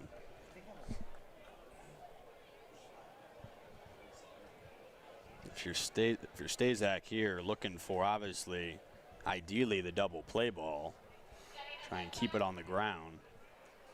That one chopped foul left side towards Front Royal's dugout, and he's got 2 strikes. The other thing would be a big strikeout here. Open up the opportunity for the inning-ending double play if he can get a K here. JoJo Montgomery stands on deck, and Sang-Woon Jeon is in the hole. plenty of power here at the top of the Front Royal order. So a big 2-2 pitch on the way from Nick Stazak. First and second, nobody out. Here it is, and that's beautiful. Strike three looking, and Andrade goes down as Stazak has the first out here in the fifth. Number 1, JoJo Montgomery.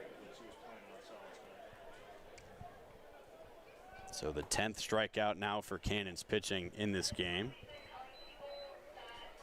Again, just in the fifth inning here. Swing and miss stuff has been present all night long. That one lined to second. It'll be a tough play. Great dive onto second for one. They will not go to first. Inouye will hold on to it, but an incredible play diving at second from Andrew Bell. First baseman number 23. And a heads-up play to realize he can still get the out at second.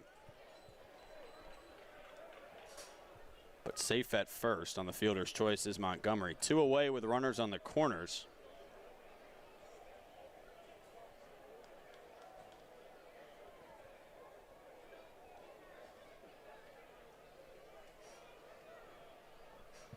And here's the 0-0 to Sang-Woon Jeon.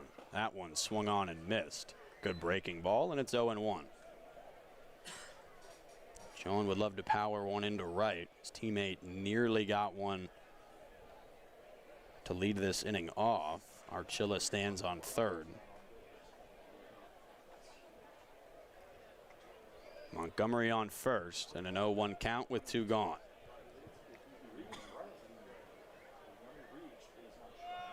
Pitch is taken for a strike.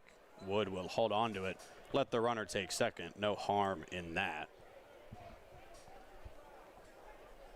2 gone, the focus just get the out and get out of the inning. Throw down to second, you open up room for error. And an 0-2 pitch from Stazak. Kicks and fires. Checked, did he go? He did not. Says the umpire behind the mound. So Jeon will live to see another pitch. 1-2 with 2 gone. 2 hits for each team. A hit here would likely score 2. So a big pitch from Stazak coming. 1-2. That's outside. A good eye from Jeon at the plate, and we're even at 2.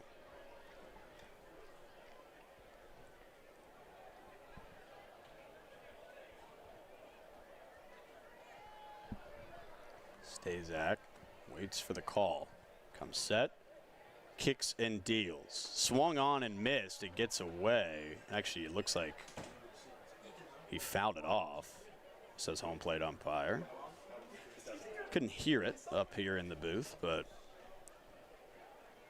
looked like just a clip as that one went straight into the dirt. So it remains 2-2. Second and third. Stazak looking for a clean first inning of work. Here's the pitch, swing and a miss, and way to get out of the jam from Nick Stazak. Puts the first 2 runners on, sits down the next 3, and no run score for Front Royal in the top half of the 5th. Purcellville still trails by 1 as we head to the bottom. Good things come to those. The Purcellville Cannons are back for another great season of baseball here in Loudoun County.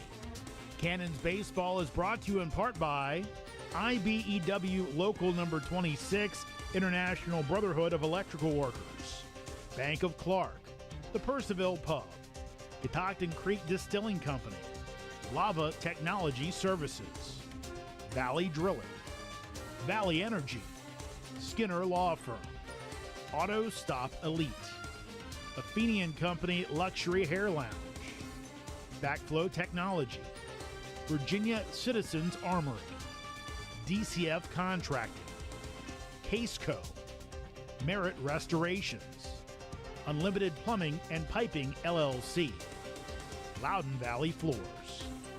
Thanks for supporting another season of Cannons Baseball. Welcome you back to Purcellville once again here. Fireman's Field, 1-0 lead for Front Royal as we head to the bottom of the 5th. It remains the starter Dylan Henshaw on the mound for his 5th inning of work. He's been fantastic so far. Has not allowed a run through the first 4. Just 2 hits against, and I believe he's only walked. Yeah, just walked 1 batter to this point. Leading off for your Cannons, And he struck out 6. Lucas Ferris does have one of those 2 hits against him. It was a single back in the second. He'd love to get another one here. Try and get things started for his team here in the 5th. First pitch checked at. It's in there for a strike, though. 0-1.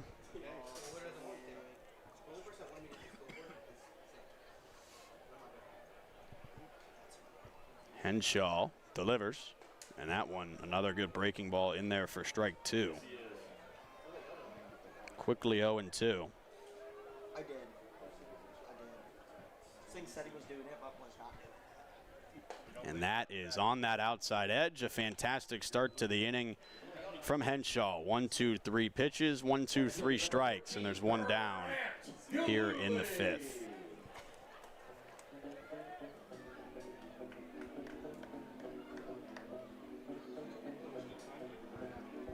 Henshaw, I've mentioned that outside breaking ball quite a bit. You can see it working in the form of 5 strikeouts looking. That one swung on. Healthy hack from Galuli. But just under it, it's 0-1. Mentioned Grant Galuli, played for the Cardinals last summer. Joins Purcellville this year. That one checked at, and it will be caught on the mound by Henshaw. An unfortunate result for Galuli, who was not trying to make contact with that pitch, but he does. And 2 away. Quick 2 outs for Henshaw. He's been quite efficient in these last 2 frames. He sat down the last 5 batters he's faced now, dating back to the 3rd inning.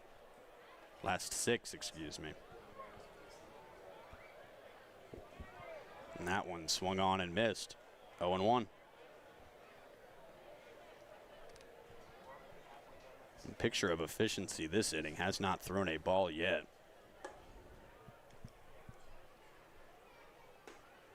Still has not. 0-2 as that one hits the inside edge.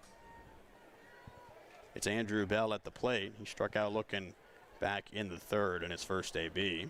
Playing second for Purcellville. Swung on right field, and right under it is Dominic Archilla for out number 3. That'll do it. 5 innings here at Fireman's Field. 1-0 Front Royal as we head to the 6th. The Purcellville Cannons are back for another great season of baseball here in Loudoun County. Cannons Baseball is brought to you in part by IBEW Local Number 26, International Brotherhood of Electrical Workers, Bank of Clark, the Purcellville Pub, Catoctin Creek Distilling Company, Lava Technology Services, Valley Drilling, Valley Energy, Skinner Law Firm, Auto Stop Elite, Athenian Company Luxury Hair Lounge, Backflow Technology, Virginia Citizens Armory, DCF Contracting, Caseco, Merit Restorations, Unlimited Plumbing and Piping LLC, Loudoun Valley Floors. Thanks for supporting another season of Cannons Baseball.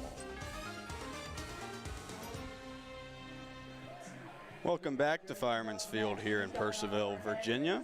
Still Stazak on the mound for his 2nd inning of work as the uniform race unfolds down the right field foul line.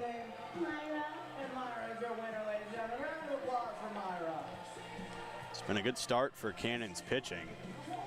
It's been a good start for both pitching staffs. Henshaw has thrown 5 shutout. Beamish allowed just 1 run through his 4 innings. Stazak worked out of a jam last inning to allow 0.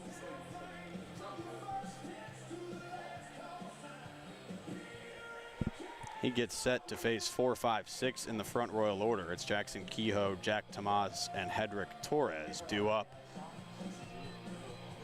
for the boys in red and gray. Leading off for Front Royal, 3rd baseman number 6, Jackson Kehoe. Kehoe walked in his first AB back in the 2nd. He was eventually thrown out at home. on that 7-4-2 play. Struck out swinging in the third in his second. That one lined on the ground foul, and it's 0-1. He was dissing the Poopy song. He said the Poopy song was bad. You don't like it? I'm sorry. It's amazing. Kehoe in the cleanup hole for Front Royal.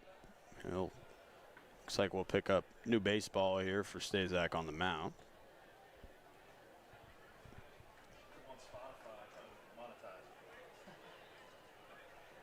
0-1 pitch to the leadoff man here in the sixth. And it's just outside, 1-1.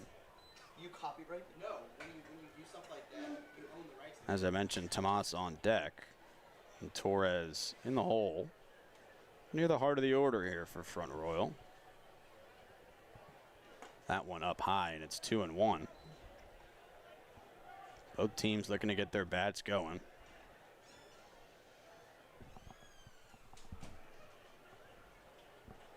The great pitching so far, though, has not made it easy. 2-1 pitch. Up high. 3-1. Last thing you want to do is walk the leadoff guy. I mentioned the dreaded leadoff walk just about every time that I call a game in the Valley League or any other league. That one fouled up right side. Moving over towards the fence is Ferris. He won't have a look at it, though. Well out of play, and it's 3-2 now. That leadoff walk just always seems to come back to bite. Doesn't matter which team allows it, how it gets there, but it almost bit the Cannons back in the second. It actually was Kehoe who had the leadoff walk before he was inevitably thrown out at the plate. He checks at that one, and it is a leadoff walk. Good swing decision from Kehoe as he lays off the breaking ball. And there's a man on first with nobody out here in the sixth. Second baseman number 2, Jack Tomas. Stazak, no stranger to trouble so far in this outing. Has not been an issue for him, though. He's worked well around it. Obviously put the 2 runners on to start the inning last frame. Proceeded to sit down the next 3 in order to get out of the frame. So certainly capable of erasing that leadoff walk. And that one swung on and missed from Jack Tomas for strike 1.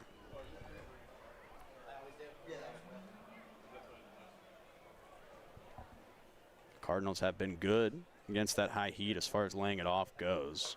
That one just perfect, and it's 0-2.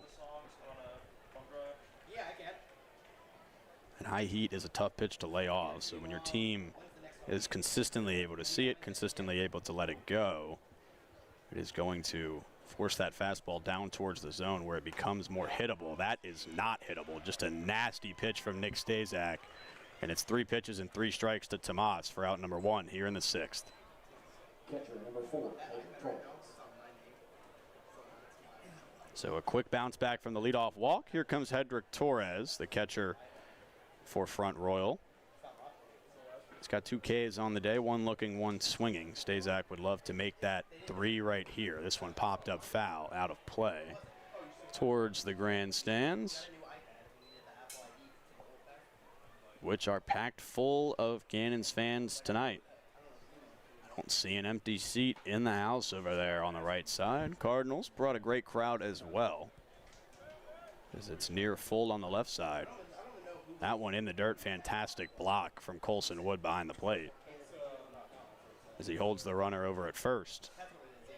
And the count moves to 1-1.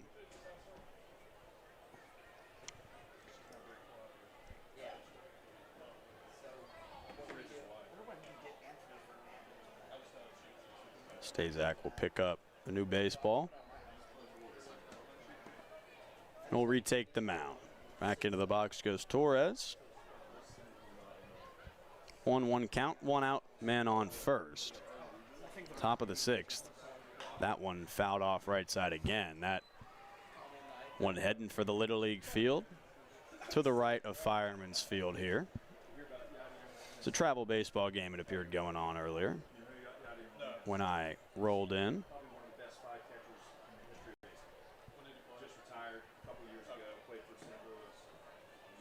Be an interesting dynamic if Little League or travel baseball was going on during a Cannons game. have to keep a head on a swivel in the outfield of the Little League field. That one looked like he was heading straight for it. For the coach. Hey, coach. 1-2 count. Edric Torres looking to avoid his third K. That one up high, lets it go, and we're even at 2-2. How did the commissioner mess him up? He made up a rule that didn't exist, that 17-year-olds couldn't play. Cardinals have been Yes, but relatively aggressive on the bases here in game one. They've stolen 2 bags. That one swung on and missed. A nasty breaking ball from Stazak. And back-to-back strikeouts after that leadoff walk. 2 gone here in the top of the 6th for Juan J. Cho, the left fielder. He's responsible for 1 of Front Royal's hits so far in this game. Had the base hit back in the 2nd.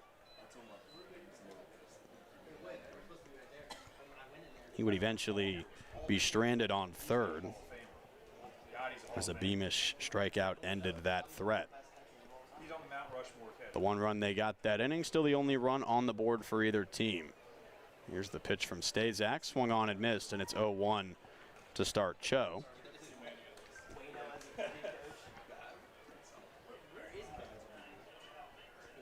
Kehoe still on first. As Stazak gets set with the 0-1. Swung on and missed, and it's 0-2. Actually tipped, but caught behind the plate. On the foul tip.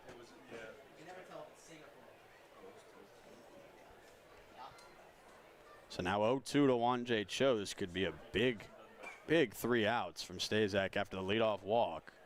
That one looking to get a chase, but Cho lays off, and it's 1-2. He's done a great job so far through 2 innings of mixing up that 2-strike pitch. You don't want to consistently throw the same thing. People will start looking for it. He's mixed between high fastball and that pitch right there. Strike 3 looking to Juan J. Cho. And another great inning from Nick Stazak. 2 innings for him so far, no runs allowed. He struck out 5. As it's still 1-0 Front Royal. We'll head to the bottom of the 6th. The Purcellville Cannons are back for another great season of baseball here in Loudoun County.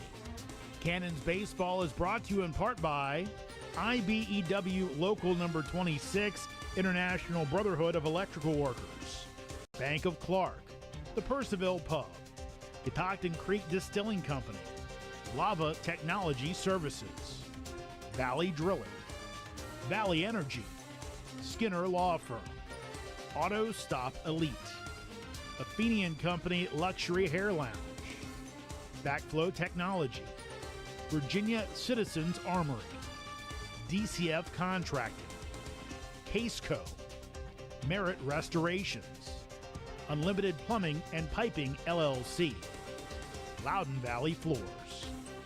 Thanks for supporting another season of Cannons Baseball.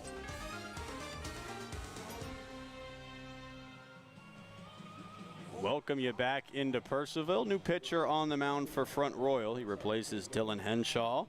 Henshaw will finish this one with 5 shutout innings.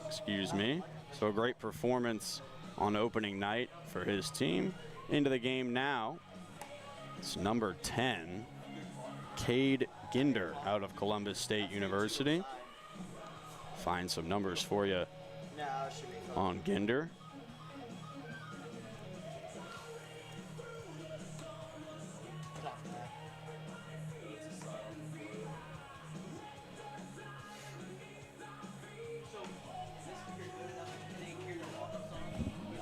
Haven't found anything online for him. Could be incoming freshman as well. He's got size out there on the mound. Tall pitcher. Throws from the right side.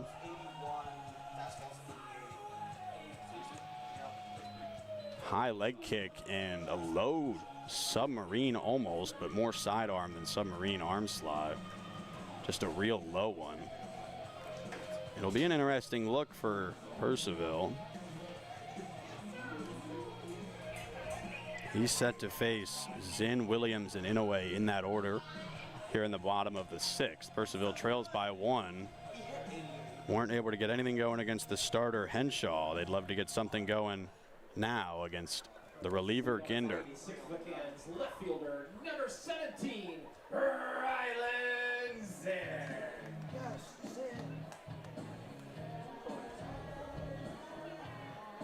Do like a ritual. So Cade Ginder takes over on the mound. And here's his first pitch to the leadoff man in the 6th, Rylan Zinn. That one in there, and it's 0-1. Zinn in the 9 hole. Playing left. Grounded out to second in his only at-bat so far in this game, back in the 3rd. Here's the 0-1. That one's low and away, 1-1. Righty-righty never the easiest look for right-handed hitters. This one even more so with how low and sidearm that arm slot is. Ball's going to naturally run away from you. And here's the 1-1, running away, grounded to second. Weakly hit, though. This could be a tough play. Throw on to first. And a good defensive play from Tomas for out number 1 here in the 6th. Center fielder number 24, Seth Williams. That'll bring in the top of the order for Purcellville. 3rd time through the order today. Seth Williams, the center fielder, walked, stole a base, and was stranded on 3rd back in the 1st. Base hit back in the 3rd. He was left on 1st. First pitch to him is outside, and it's 1-0.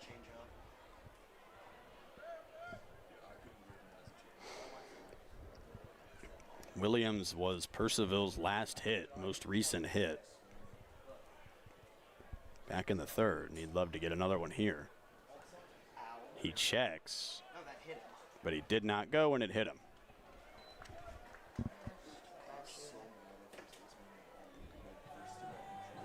So a fortunate check.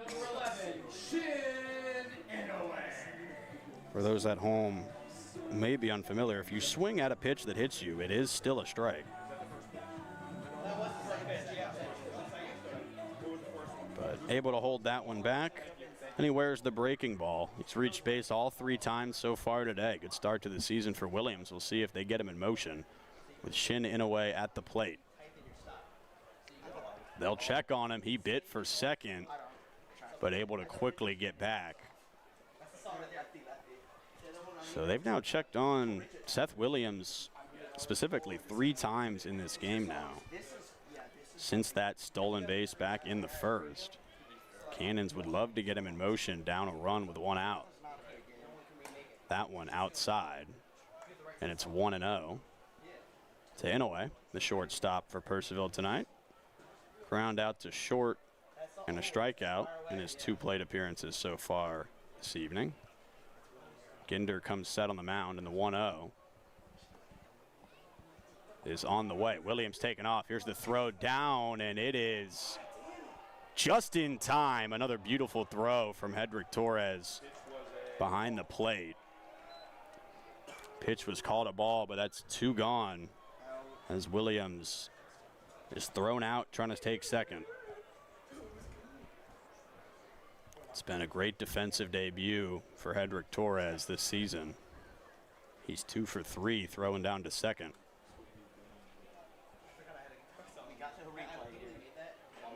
2-0 to Inoue. Pitch was called a ball. That one outside as well. And it's 3-0. It takes about 45 minutes because when you make it a ball, you make the whole thing. So we'll see. They give Inoue the green light here. 2 outs, nobody on. 3-0 pitch.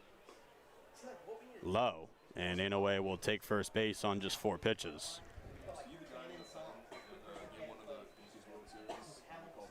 Designated hitter number 12, Clint Seymour. That brings in the designated hitter this evening for Purcellville, Clint Seymour.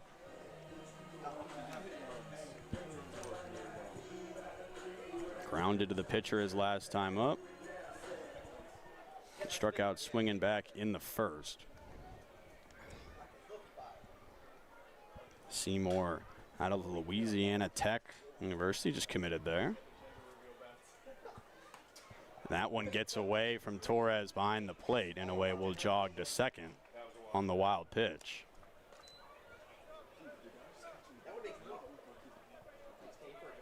Torres nearly able to reach out and snare that.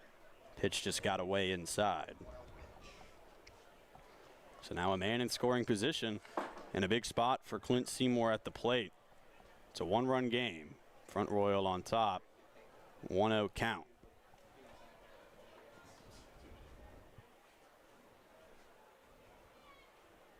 And that one outside. 2-0. Seymour, before committing to Louisiana Tech, played at Wallace State Community College and played real well there this past season. 398 average, 39 RBIs, 38 runs scored. That one fouled off. Count will move to 2-1.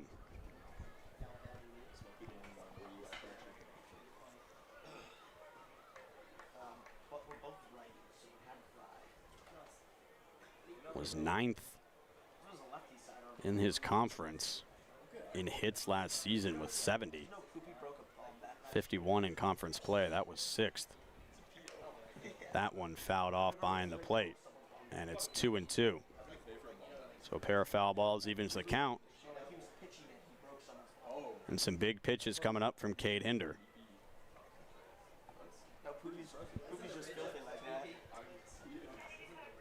Cade Ginder, excuse me.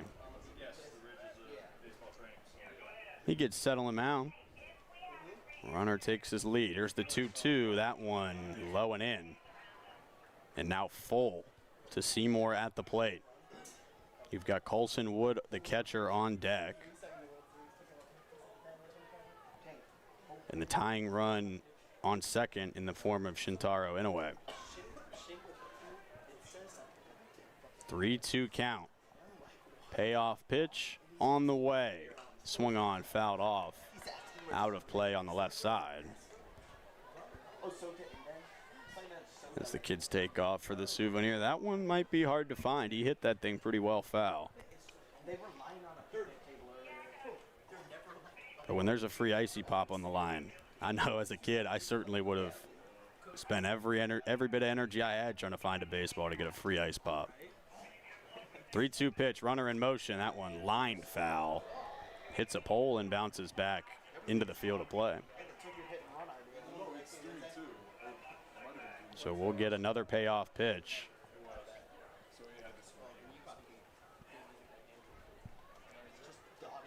Interesting to see Inoue in motion. Obviously first base is open, so on a walk he would just be stealing. But anything in play, he'd have a much higher chance of getting around. See if they send him again. They do not. Here's the pitch, grounded left side. Is that fair? It is. No, it is not. Runners kept running. It certainly looked foul from up here, but looks like it just went to the left of the base. Head coach or manager Brett Fuller looking for an explanation, but third base coach Ridge Fuller, he sold it over there. Point and fair. Had me fooled up here in the booth for a second, but home plate umpire says foul. And yet another big pitch here and a full count to Clint Seymour. I'm waiting for somebody to get tossed. They do that to show up the umpire. I'd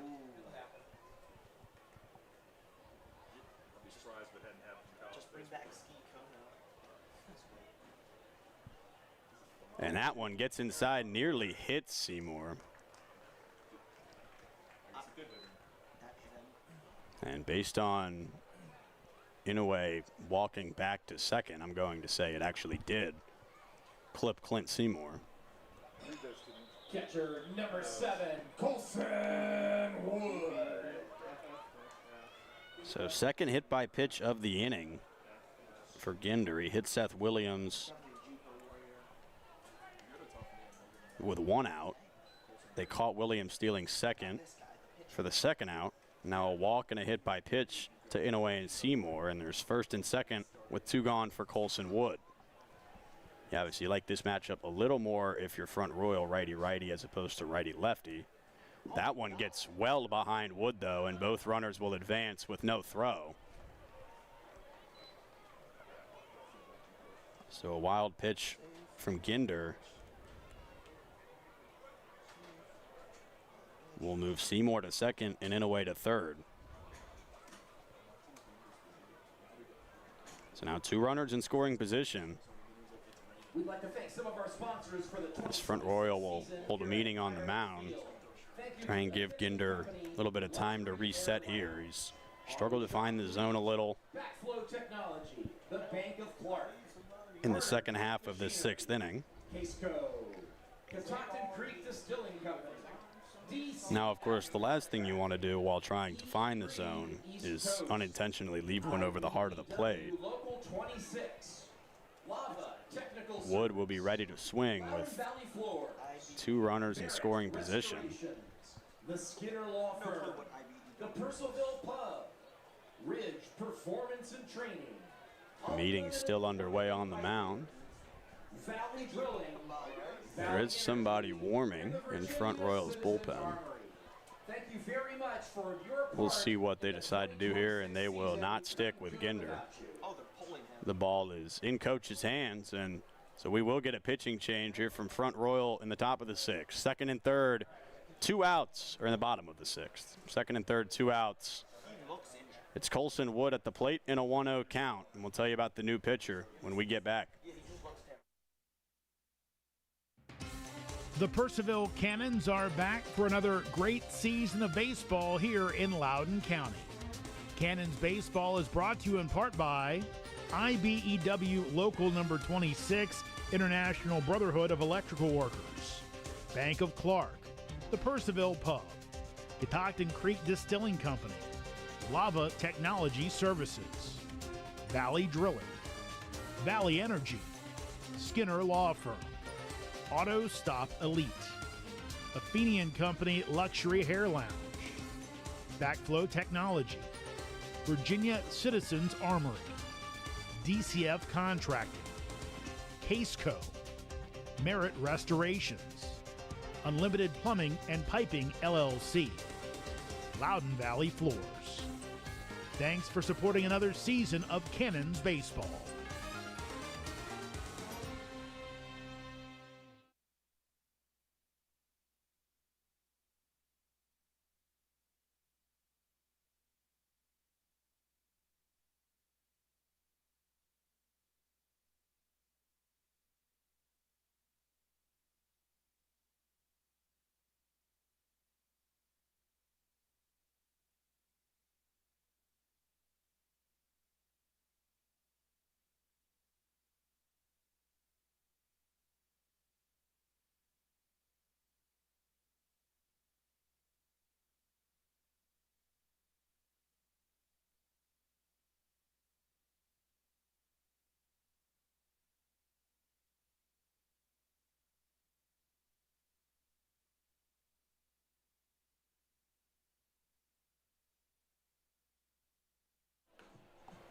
Welcome you back into Fireman's Field. Big spot here for the new pitcher for Front Royal, number 24, Oakley Kuntz.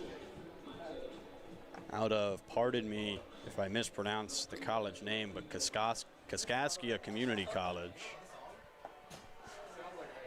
It's a big spot for him, second and third with 2 gone in a 1-run game.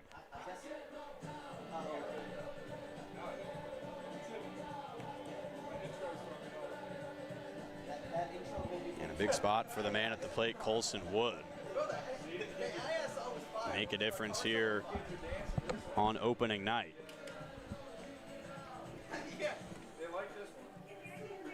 Kuntz this past season at Kaskaskia College appeared in 9 games, 5.2 innings pitched. Finished the year with an ERA of 27.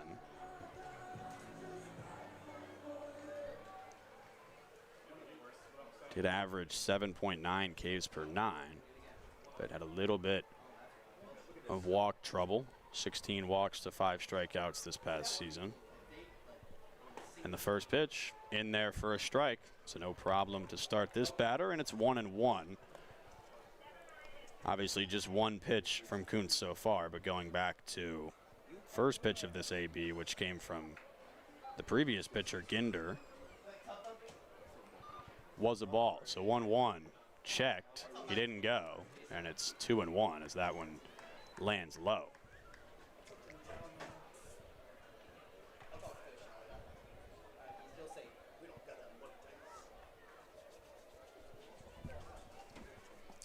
It's Eric Martinez standing on deck if Wood can find his way on.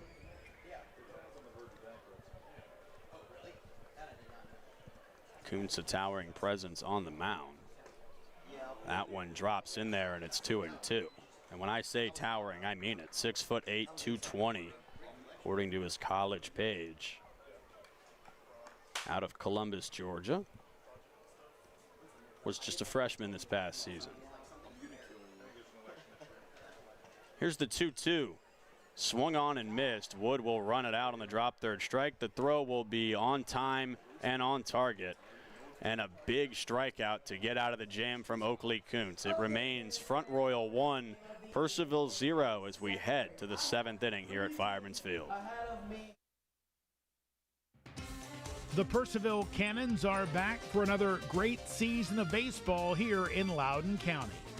Cannons baseball is brought to you in part by IBEW Local Number 26, International Brotherhood of Electrical Workers, Bank of Clark, the Purcellville Pub, Catoctin Creek Distilling Company, Lava Technology Services, Valley Drilling, Valley Energy, Skinner Law Firm, Auto Stop Elite, Athenian Company Luxury Hair Lounge, Backflow Technology, Virginia Citizens Armory, DCF Contracting, Caseco, Merit Restorations, Unlimited Plumbing and Piping LLC, Loudoun Valley Floors. Thanks for supporting another season of Cannons baseball.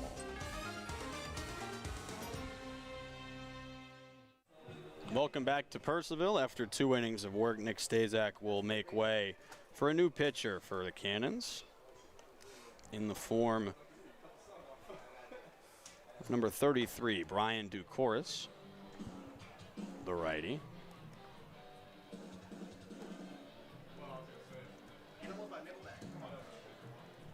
Your attention, please. Now pitching for the Cannons, number 33, Brian DeCouris. Looks like Ducoris just fresh out of high school.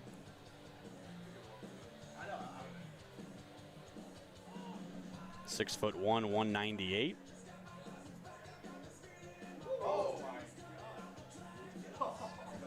Throws sinker, changeup, slider, according to his personal Twitter, and actually just on May 11th. Congratulations. As he continues to work through his final year of high school.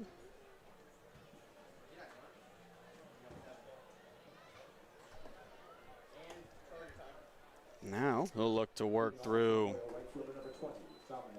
8-9-1 in the Front Royal order, starting with Dominic Archilla.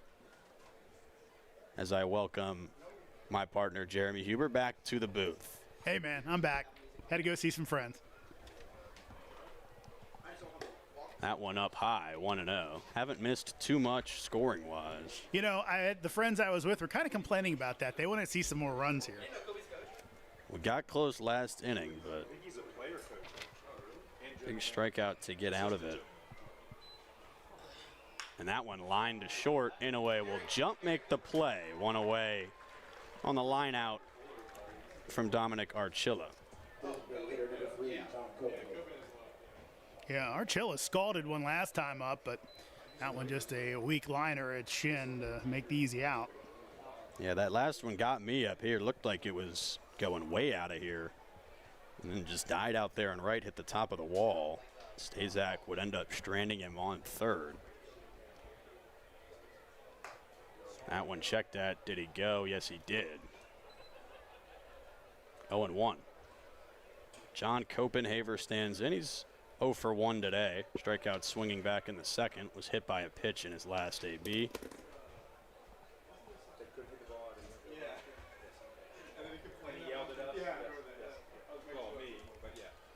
And Ducoris will step off and reset before this 0-1 pitch. Now on the way. That one in there, and it's 0-2. Yeah. Is he literally pitching 86? What do you mean? Or is it off? It says 86. That was 86. It was? Yeah. That one swung on, fouled off.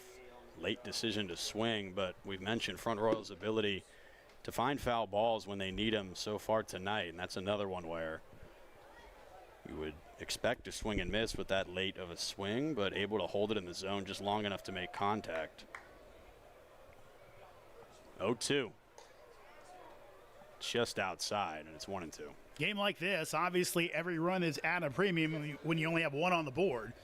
And Cardinals have done a good job just kind of scratching it out. And when you combine the fact they've thrown 2 Cannon runners out at second base, that's been huge as well. Here's the 1-2 up over his head. Copenhaver likely could have taken a little doink off the helmet there if he really wanted first base, but can't blame him for ducking. I would do the same. Easier said than done. Yeah, wear it. Okay. Still hurts a little bit. So now 2-2. Ducoris fires, and that one is in there. Another looking strikeout for Cannon's pitching. And there's 2 gone here in the top of the 7th. Yeah, it's as you talked about, that spot's been there all day. An outside strike to the left-handed batter's box, and a lot of guys still haven't made that adjustment. Pitching has taken advantage. It's the big thing. Some people will say, oh, but it might be a little outside. That's umpiring, and there it is again. Same pitch, strike 1. Home plate umpire tonight has been remarkably consistent. It's been a strike since the very first pitch. Just have to adjust. Neither team has found that easy. That one grounded to short. Inaway will pick it up, throw on, he checks, and in time, a good stretch at first by Ferris, and that'll do it for the top of the 7th here at Fireman's Field. 1-2-3 for the Cannons, and it's still 1-0 Front Royal. The Purcellville Cannons are back for another great season of baseball here in Loudoun County.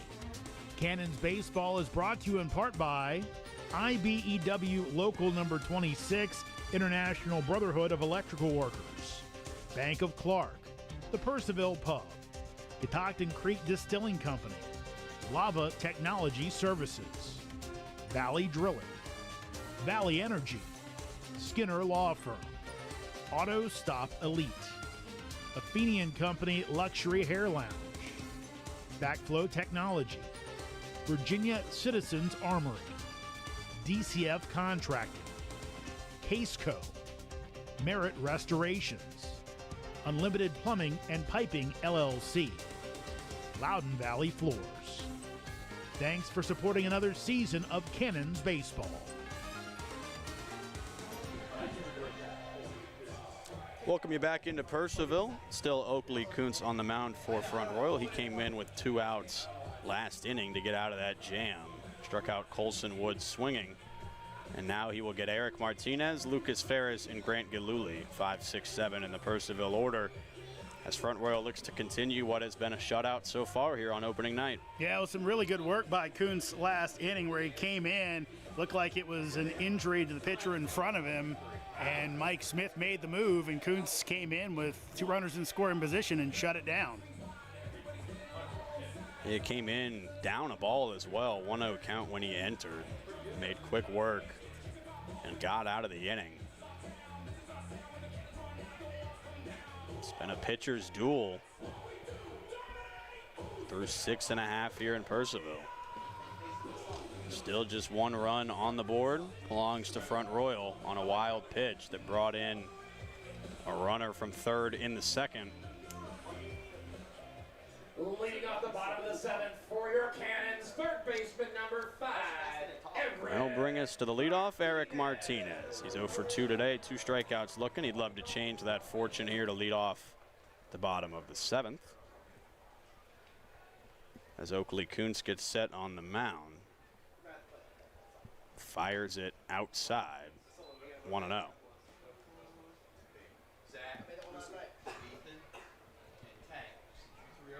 So a 1-0 count.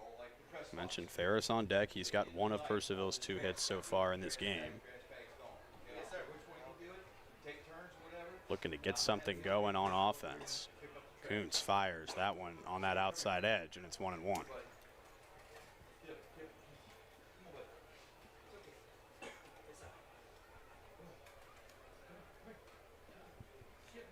1-1 count. Kuntz set on the mound. Kicks and delivers. That one grounded to second. It's been a great defensive day for Tomas, and that continues. A routine play puts away out number 1. And Martinez is set down for the 3rd time tonight. Baseman number 27, Lucas Ferris. Have not done much with any of the Front Royal pitching, as obviously the scoreboard tells that story in just 2 hits apiece, and it's been Front Royal playing the cleaner game. No errors for either team to this point. Just the wild pitch that scored the 1 run. Closest thing to an error we've seen. That one finds the zone. Dropped behind the plate, but 0-1. It's Lucas Ferris standing in. Mentioned the base hit. That came back in the 2nd. He was thrown out trying to steal second base. I'd do it at the 8th inning. He'd love to get on here, give his team a chance with 1 out. It's the bottom of the 7th right now. Swung hard at that one, but just under it, and it's 0-2. In the middle, last call in the middle of the 8th? Middle of the 8th. Okay. Middle of the 8th will be last call. Big presence on the mound. I mentioned Kuntz, 6'8". Oh, no, it was about, And that is going to hurt. That is unfortunate. That one got him right in the inside of that ankle. Quick to his feet, though, thankfully. And on his way down to first is Ferris. Right now, Cannons need a base runner. Obviously, you don't want to see a guy have time away from the field due to an injury, but got to get guys on, and they will get Ferris on. Hopefully, the rest of the Cannons can figure out a way to get him around. Yeah, Cannons have been hit by 3 pitches today. The first 2 came last inning. Seth Williams and Clint Seymour were both hit by Ginder.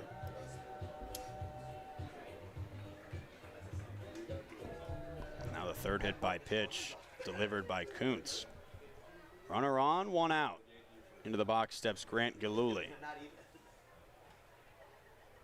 0 for 2 today, 1 strikeout and a line out to the mound. That one breaks outside, and it's 1-0.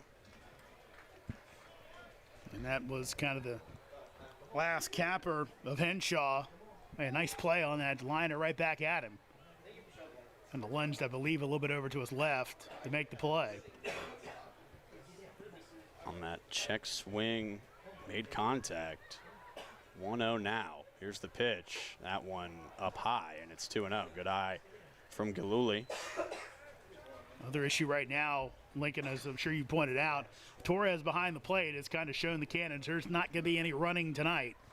So he's already gunned down 2 Cannons at second base.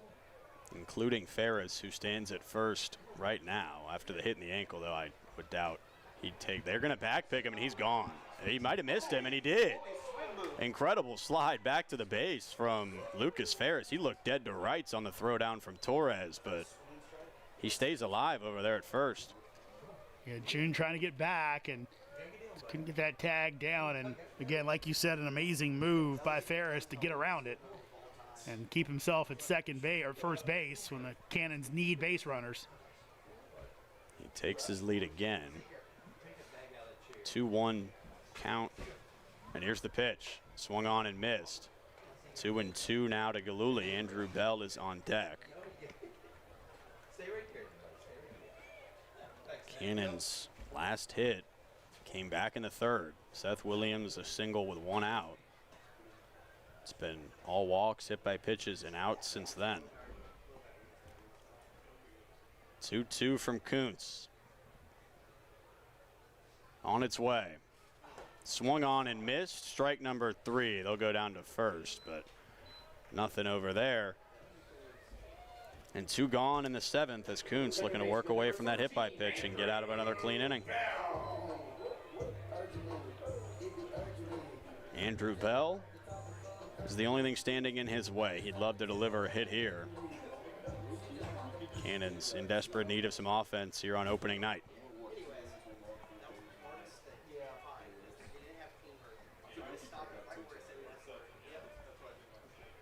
Here's the pitch, and that is low. 1-0. Got a car with their lights on out in left center field. Seen games stopped here before for that. Definitely seems as though it'd be a visual hazard. I mean, it's pretty visible from the booth. Yeah. Here's the 1-0 from Kuntz. And that is fired in there. Strike one. See, if we were actually on the radio, then we could tell the people in the car, hey, turn your lights off, and they would listen. But that's an old-timey thing. That doesn't happen anymore. Also, it appears they're sitting outside of the car on the left side. Well, someone's out. We got a few folks out there tonight. It's not a bad spot to watch a game out there in left. 1-1 pitch now. Here it comes. That one outside, maybe a little high as well, and it's 2-1. Tell you what, this might be one of the best crowds I've seen here for Cannon's game, maybe ever. Yeah, I mean, there's not one empty seat on this right side, and there's maybe 4 on the left side. 2-1 count to Andrew Bell. Big spot here for Purcellville. He checks, and that's ball 3. Now 3-1, Ryland Zinn's on deck. He's put 2 balls in play so far today. Bell lined out to right his last time up, made great contact, just went right at him. And now ahead in the count, 3-1. Ferris on first, 2 away. Kuntz will step off and look over. Ferris back quickly, no throw.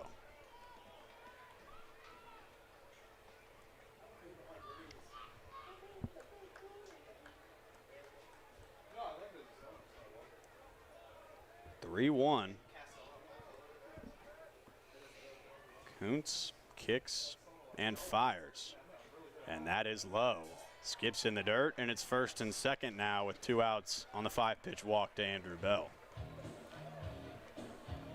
So right now, with Kuntz, you think he's got to go after Zinn, as he doesn't want to see, obviously, what Williams has done so far. Has the hit, some good at-bats. In a way, obviously, you would prefer to not pitch to in this inning. So Zinn should get something to hit here. The question is, can he find some green grass with it? In my eyes, if you're looking for space to put this thing down, is obviously in left center. Here at Fireman's Field, left fielder playing pretty far over there, just behind his shortstop. It's quite the gap available to find if he can get it over the shortstop's head. First and second, 2 gone. Oakley Kuntz gets set. Fires the first pitch. Swung on and missed, but it gets away. Both runners will take off, and there will be no throw from Torres behind the plate. Now 2 runners in scoring position and 2 outs. I was wondering for a second, did the Cannons think about maybe a bunt there with Kehoe kind of playing back and being the first game? Obviously, you don't have a lot of practice on wheel plays, those type of things. And it probably changes the situation now with a man at third base. But Cannons fans making their presence known.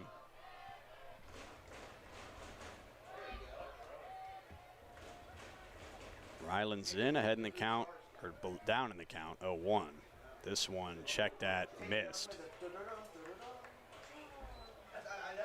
We're even at 1. grass infield here at Fireman's. The ball normally dies, but again, it's in as good a shape. Brett Fuller said that earlier today, as good a shape as it's really been almost since he's been here, I think his words were. It looks nice. Field ready to go for the year. Kuntz pitching, and that one's past him, but an incredible bounce right back to Torres behind the plate. He catches it off the hop behind the plate, and everybody will stay put. Yeah, this backstop here at Fireman's is a little like the one I call games at for Capital One Park down in Tyson's, where if that ball's a direct hit, it's bouncing back to the catcher, so you have to be on your P's and Q's, be it coming home or try to go to another base. So a big break for the Cardinals there. And it's 2-1 now to Ryland's in. Second and third, 2 gone in a 1-run game. Here's the pitch. Swung on, right field popped up. It's a shallow play, could be a tough one, and it's down in right field. 1 run will score. Throw to the plate, he's safe. That one gets away. And into second rolls Ryland Zinn. 2 runs in on the base hit to right, and the Purcellville Cannons have a 1-run lead here in the 7th.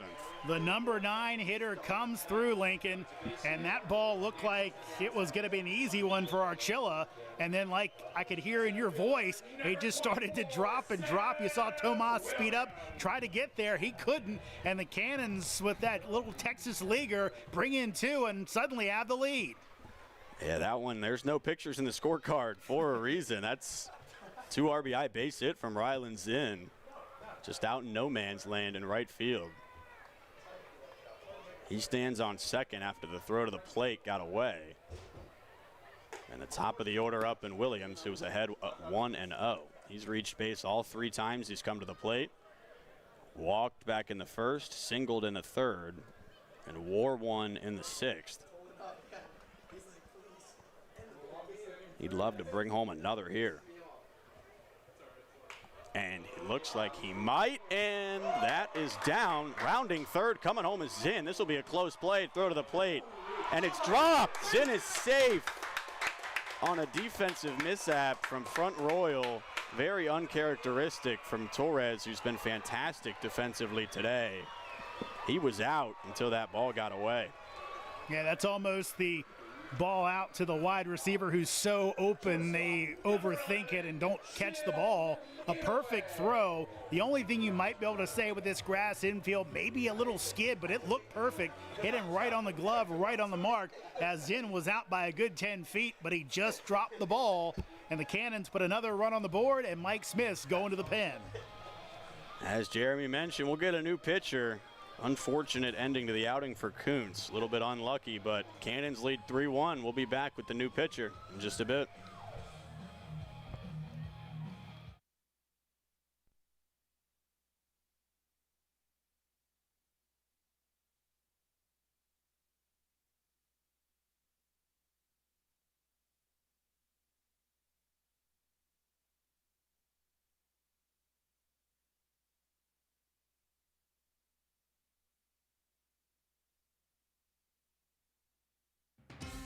The Purcellville Cannons are back for another great season of baseball here in Loudoun County.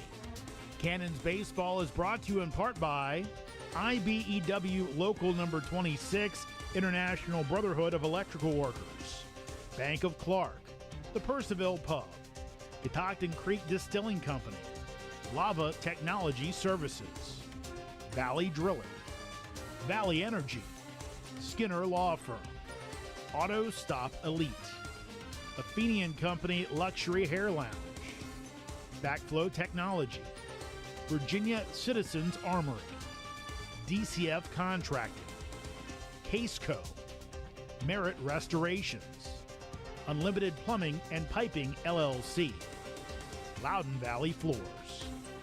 Thanks for supporting another season of Cannons baseball. Welcome you back in. New baseball game here in Purcellville. It was 1-0 Front Royal through 6.5. It's 3-1 Purcellville here with 2 outs in the bottom of the 7th. New pitcher on the bump for Front Royal.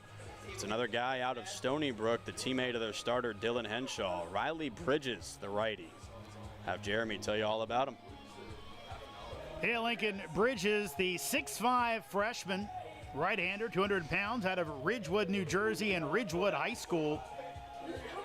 On the campaign for Bridges this past season, he pitched to a 9.90 ERA in 10 innings, made appearances on the campaign as he pitched, as I get my stats up here, 9 appearances, no start, 1-0 record. Again, those 10 innings, 9.90 ERA, 13 walks, 10 strikeouts. Opponents hit .385 against him. That'll bring in 2-hitter for Purcellville. Shin Inouye walked his last time up, made it all the way to third on wild pitches before he was stranded there. He's got a runner on first and 3 runs already in. He'd love to make it more, and he's certainly capable of it. They'll check on Williams for the 4th time today, and he's back safely once more. Got to wonder, Shin still looking for that first hit of the game. If he gets something middle in, he might be on ambush mode, try and really blow this one wide open. Love to put more on the board. The heart of the order up. That one gets inside. Inouye will lean back and take. Little too in. Little too in to turn on, that's for sure. That's one you got to get out of the way of. That came in hot. Set on the mound. Here's the pitch. Swung on. He was trying to do some damage, but just misses, and it's 1-1. Yeah, he can definitely turn and burn. Can just 310 down the line and 340 to that right center power alley. He loves playing here because he can put him out pretty easily. That's another check over at first. Williams back once again. Front Royal has picked off 5 times today. All 5 of them have been with Seth Williams on first base. Ever since he stole that bag in the first, we do not want to let him go. He went last inning in the 6th, but Torres threw him out. A 1-1 pitch to Shin Inouye is on the way. That one way up high. Breaking ball got away, and it's 2-1. Yeah, right now, unless he's got 2 strikes on him, I'm keeping my runner at first base with Inouye at the plate just because of the damage he can do. I want to open that base up. And you do not want to take the bat out of Inouye's hands. That one swung on and missed, and we're even at 2-2. And I tell you what, after both of these swings, he certainly eyed that right field wall. He'd love to get one to fly.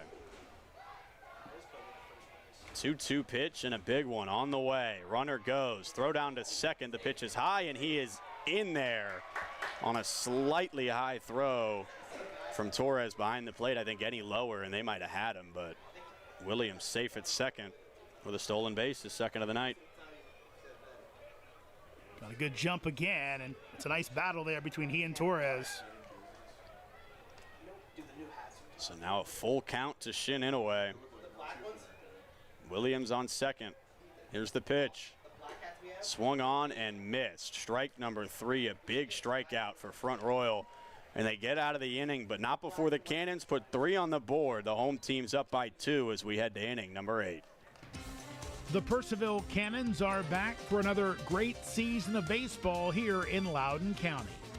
Cannons baseball is brought to you in part by IBEW Local Number 26, International Brotherhood of Electrical Workers, Bank of Clark, the Purcellville Pub, Catoctin Creek Distilling Company, Lava Technology Services, Valley Drilling, Valley Energy, Skinner Law Firm, Auto Stop Elite, Athenian Company Luxury Hair Lounge, Backflow Technology, Virginia Citizens Armory, DCF Contracting, Caseco, Merit Restorations, Unlimited Plumbing and Piping LLC, Loudoun Valley Floors.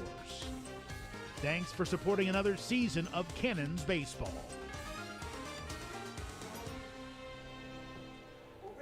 Welcome back into Purcellville. New baseball game here. Cannons lead 3-1. Turn it over to my partner Jeremy. He'll take you the rest of the way here. Thank you much, Lincoln. As Brian DeCourse continues on the hill. Brian was not there last night. I would have asked him how to, for sure, to say his name. So, but he wasn't there yet. Coming in, interesting, at least from our notes, that DeCourse basically took a gap year out of high school. Almost got hit in the head there. He was walking away. We saw that earlier. Beamish almost got hit. Colson was a little off the mark. But DeCourse worked a 1-2-3 7th. He's back on for the 8th. Now, the chance to be the winning pitcher as the Cannons took the lead. He'll ask for new baseball. But he was over at Bethesda Chevy Chase and I believe right now looking for a new school. But after last inning, looked pretty solid. He's got a tough matchup right here. This is JoJo Montgomery. So far, Montgomery today as he takes high for a ball. A strikeout, a hit by pitch with a stolen base and a fielder's choice. Hit a hard shot where good play made by Bell to retire Copenhaver on the fielder's choice. Here's the 1-0. Montgomery takes up for a ball. So, they always talk about how, when a guy makes a good play in the field, he comes up next at the plate. Yeah. Okay, so now we've got to the point here where I mentioned the tease, and the first guy up for Front Royal was the guy I was teasing, as that's a swing and a miss by Montgomery. So JoJo, his father played at Ohio State, and he was a second-round pick of the Giants as a running back. This is his dad, Joe, and he went one round ahead of current Lions head coach Dan Campbell in the 1999 draft for New York. Swing and a miss, count goes 2-2. Fun tidbit. Campbell obviously still coaching. He's done a miracle of a turnaround in Detroit for a team that, as long as I've been alive, was pretty bad, but not anymore. 2-2 coming up. He will take high. Also played for the Panthers. Tell you what, how aggressive of a baseball coach do you think Dan Campbell would be? We see him go on fourth down about 60% of the time. I think we might see a runner steal every single time he touches base. But he also likes his power, as that's going to be a hit by pitch as Montgomery takes one off the arm. And now, after the Cannons take the lead with 3, Front Royal will bring the tying run to the plates, and we'll have a meeting at the mound. I've mentioned twice now on this broadcast the dreaded leadoff walk. The dreaded hit by pitch to lead off also applies. Falls under the same apron of typically comes around to score in some way or another. Cannons are 2 for 2 so far today after leadoff walks, though. They've gotten out of both, as it was a walk to the second hitter of the inning. They came around to score for Front Row's only run so far today. Stazak had one to lead off the 6th before he struck out the next 3 batters in order. Yeah, Kehoe had that leadoff walk in the 2nd, but he was retired on that crazy play where a ball hit out to Zinn. Zinn overran it, but Kehoe stopped at third base, then tried to get started, and then when other base runners were overrunning and trying to get to where they were supposed to get to, came home, and Bell threw him out at the dish to record the out. But like you said, Tomas would come in later in the inning. That is going to be high into Sang-Woon Jun, the first baseman out of Korea. Pair of strikeouts so far for Jun. Also a pop out to end the first inning. Does have power. He'd love to pull one and knock this one up at 3. 1-0 pitch. That's a big swing and a miss for strike 1. Worth noting, JoJo Montgomery over there on first base. He's 2 for 2 in stolen base attempts so far today. Stole second in the 3rd and 5th.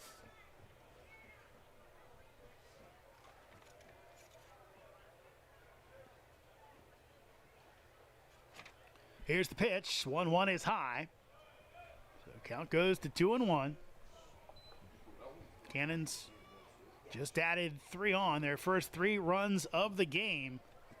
Not really hard hit balls, but they found the right places. Zinn with a 2-run RBI, or the 2-run single, I should say. Then Williams had his own RBI single. And has made this a 3-1 game, but Cannon's nowhere near out of the woods yet. 2 more innings to play. 6 more outs to get. There's disengagement. So DeCoris will step back up on the hill. 2-1. That'll miss high. Count now goes to 3-1. Cannons do have some action in their bullpen. Remember, the new schedule in the Valley this year could affect how Brett Fuller approaches this game. As 3-1 comes home, that'll miss high, and now Front Royal brings the go-ahead run to the plate after a hit by pitch and then a walk to June. Not how you like to start the inning if you're Purcellville, but obviously you picked up a 2-run lead last inning. courtesy of the second RBI base hit from Williams. Second run looking especially helpful at the moment. Love to get out of this with 0, but at most 1. Here comes Jackson Kehoe. Walk, strikeout, walk. As he takes on the outside corner for a strike. Now, basically this year in the Valley, they have put in Monday and Tuesday as off days. A little bit after all the rain they got last year, some other things. So really, you're kind of playing the Cannons, at least to start the season. It's 3 games and then 2 rest days. So that could change the calculus on how the pen is approached, as the 0-1 will miss inside. Count goes even at 1. Also worth noting, makes it easier to set up and maintain the sort of pitching rotation throughout a summer when you know you've got 2 days the guys are going to be resting. You don't have to throw them. They don't have to throw bullpens. So it could help in that facet as well. That is, if we give good weather, is that's going to miss, as Montgomery bluffed out at second base, did not go. Count runs to 2-1. Yeah, the weather is a big if. Always. We have already lost 1 exhibition game this season, thankfully exhibition. But the rain has made this field nice and lush. We'll see if it ends the season that way. 2-1, that is off the outside corner. And now, after a good 7th inning, the Chorus in danger of putting the first 3 men on in the inning after getting 3 runs from his team in the bottom of the 7th. Big pitch to try and keep these bases not loaded. That'll be hit out to right center field, going over, and that's going to fall in. It gets away, picked up, runner coming in, a little bit of a bobble by Montgomery. A misplayed out in right center field. Montgomery scores. It's now 3-2 Front Royal with runners at first and second on the RBI single by Kehoe. Yeah, I mean, that's a tough spot for the Chorus. You don't get the call on that slider away. It was right near that right edge, that outside edge that's been called tonight, but a little bit too far. You got to get one over. Can't walk another guy. That one, just a good piece of hitting from Jackson Kehoe, and tying run stands on second. Well, we had a pitcher's duel. Now they've got some runs being scored. We'll see if the Cannons can shut off the water of the Cardinals here in the top of the 8th. We'll let you know about the new pitcher right after this. The Purcellville Cannons are back for another great season of baseball here in Loudoun County. Cannons baseball is brought to you in part by IBEW Local Number 26, International Brotherhood of Electrical Workers, Bank of Clark, the Purcellville Pub, Catoctin Creek Distilling Company, Lava Technology Services, Valley Drilling, Valley Energy, Skinner Law Firm, Auto Stop Elite, Athenian Company Luxury Hair Lounge, Backflow Technology, Virginia Citizens Armory, DCF Contracting, Caseco, Merit Restorations, Unlimited Plumbing and Piping LLC, Loudoun Valley Floors. Thanks for supporting another season of Cannons baseball.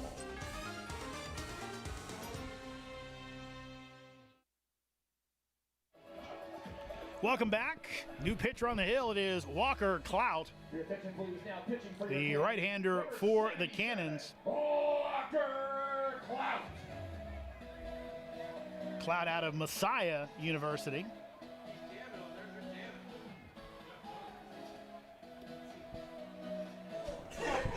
Spent 2 years there this past year. His best one yet, dropped ERA. Freshman year was 12.46, sophomore year 8.35. Pitched in 12 games, threw 18.1 innings for Messiah University this year. 15 strikeouts to 9 walks and a 3.16 average against. This comes in a big spot here. Not an easy spot either. Nobody out. 2 runners on and a run already in. Let's see what Cloud can do. Out of St. John's, Florida, as We will see Jack Tomas as nobody out, 2 men on for the Cardinals here in the top of the 8th inning. Cannons just took the lead with 3 runs in the bottom of the 7th. Clout trying to end this threat as it'll be hit, and that is going to be a fair ball down the line. Just gets past Ferris. 1 run is in. This game is tied as they will hold Keogh at third base. That is going to be a CI double right down the line past Ferris. And we've got a brand new ball game. It's now Cardinals 3, Cannons 3. Yeah, we saw an unorthodox 2 RBI single where Zinn ended up at second for Purcellville. Last inning, there's an unorthodox RBI double. That one just skipped right over the bag. Fair by a couple inches, but that's all you need. It's enough to plate the run and tie the game. Cannons will bring the infield in, still with nobody out here in the top of the 8th inning. As Andrew Torres at the plate, he will take a strike.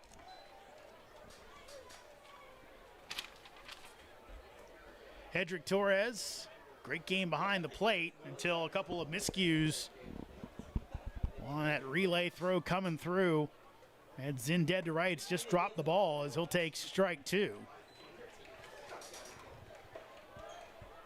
This is one where you really would love a strike here. If you're Clout on the mound, I'd go breaking low in a way you don't want him to hit it. Be a huge K if you can find it. 0-2 pitch. That'll be fouled off, just getting a piece of it. Good job there by Torres, just to get an inch, and he kisses his bat, almost as if to say thank you for getting a piece of that one. It was a heck of a foul ball. Clout did exactly as I was saying. Threw that breaking ball low and away, looked out of reach, but throws his bat out there and gets a piece, stays alive.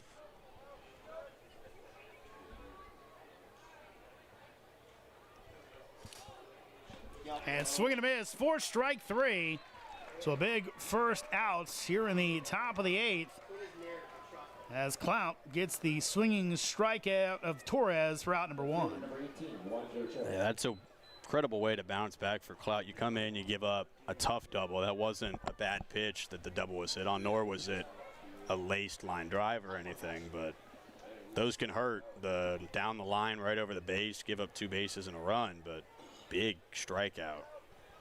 1J Cho will take high for a ball. Cho, pair of strikeouts today looking, but also had that single back in the second that really should have been an RBI single. That's where Kehoe had the base running miscue that got him thrown out at the plate. That'll be popped up to the right side. It ends up in the stands. Catch made. You see who made it? I don't see anyone holding up the ball, but round of applause in the crowd.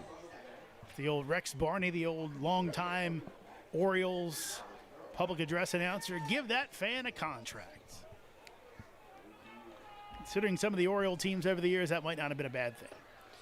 Here comes the 1-1. That'll be off the outside corner for a ball. Count goes to 2-1.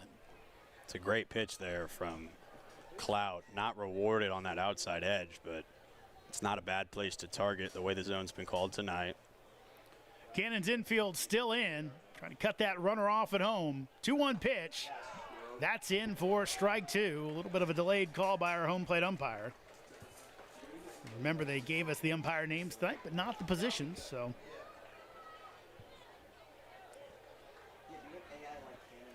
See if he goes back to that slider. He's thrown it several times in a row now. And that is off the plate as Cho kind of leaned over with it Pete Rose style, but it was not in the zone. So count goes to 3-2. Brett Fuller is up, standing up outside the Cannons dugout. If he's going to make a move or not. 3-2 pitch. That's going to be hit out to shortstop as fielded by Inouye. Checks the runner, throws to first base for out number 2. Nice play by Inouye. Nice play and a big one. Looks over at third, keeps him there. Smart play to not just turn your back to him and throw to first.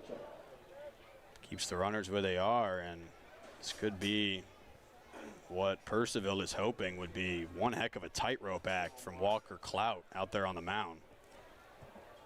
No one better when it comes to the fundamentals of the game than Shin Inouye. Sets it up. Here's Dominic Archilla. Takes off the plate for a ball. Archilla with a walk, a double, and a line out to short. Finds green grass, likely a 2-run lead for the Cardinals. Here's the 1-0. That is low for ball 2. Now, you do have first base open. Archilla has hit the ball the best of anybody on this Front Royal team so far tonight. Also have a pinch hitter in the on-deck circle. Here's the 2-0. Big swing and a miss for strike 1. That is a good eye down to the batters, the on-deck circle. It's number 27. Don't have a 27 on my paper roster, but appears to be a lefty in place of the right-handed John Copenhaver. Here's the 2-1. That's rocked out to right field. Going back at the wall, and that is off the wall. It stays in the park, but both runs will score. Going over to third base, and in with a 2-run triple is Dominic Archilla, as the Cardinals have exploded here in the top of the 8th inning. They now lead the Cannons 5-3. Yeah, I mean, not a bad pitch at all from Clout. Breaking ball, coming in towards the inside half. Archilla was just sitting on it. He drove it out there into right. Just a couple feet short of another homer. He's about 10 combined feet short of 2 homers today. But he'll certainly take a 2-run triple, give his team the lead. And the new batter up.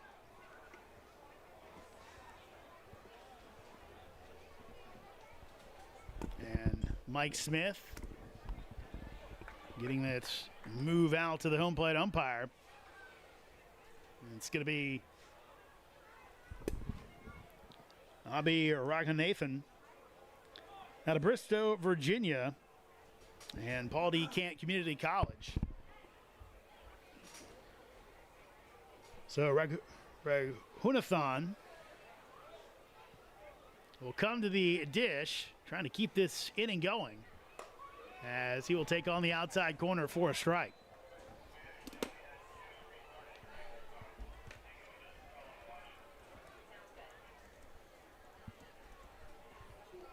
Still just a 2-run deficit. You'd love to get out of it here. That is a foul ball, and count goes to 0-2.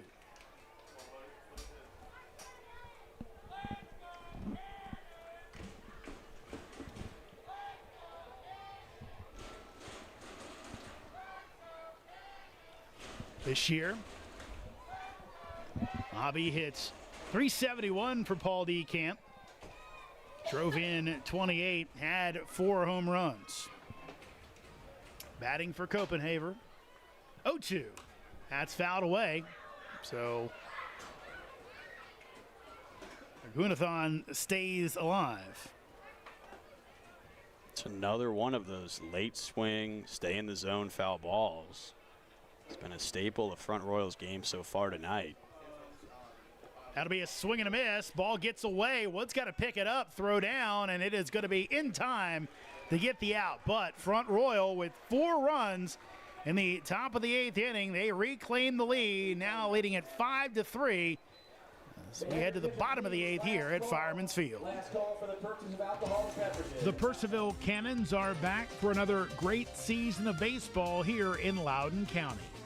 Cannons baseball is brought to you in part by IBEW Local Number 26, International Brotherhood of Electrical Workers, Bank of Clark, the Purcellville Pub, Catoctin Creek Distilling Company, Lava Technology Services, Valley Drilling, Valley Energy, Skinner Law Firm, Auto Stop Elite, Athenian Company Luxury Hair Lounge, Backflow Technology, Virginia Citizens Armory, DCF Contracting, Caseco, Merit Restorations, Unlimited Plumbing and Piping LLC, Loudoun Valley Floors. Thanks for supporting another season of Cannons Baseball.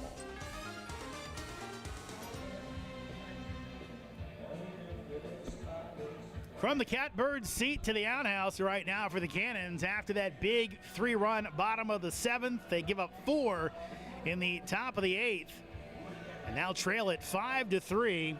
Purcellville will have Seymour, Wood, and Martinez, your scheduled hitters, here in the bottom of the 8th. We'll see if Brett Fuller employs any pinch hitters. It's a game that's turned on its head. We had 1 run through 6.5 innings, 7 in the last 2 half innings alone. Riley Bridges remains on the hill after getting that final outs of the 7th, which turned out to be a pretty big one, as Williams was on base. Inouye struck out for the 2nd time tonight. So Seymour, strikeout, ground out, and a hit by pitch. Looking to get it started for Purcellville. Bridges delivers, and Seymour takes for a strike. Seymour out of Louisiana Tech, actually headed to Louisiana Tech. Get a Let's Go Cannons chant gets going. Here's the 0-1. That'll miss way outside off the mitts of Torres.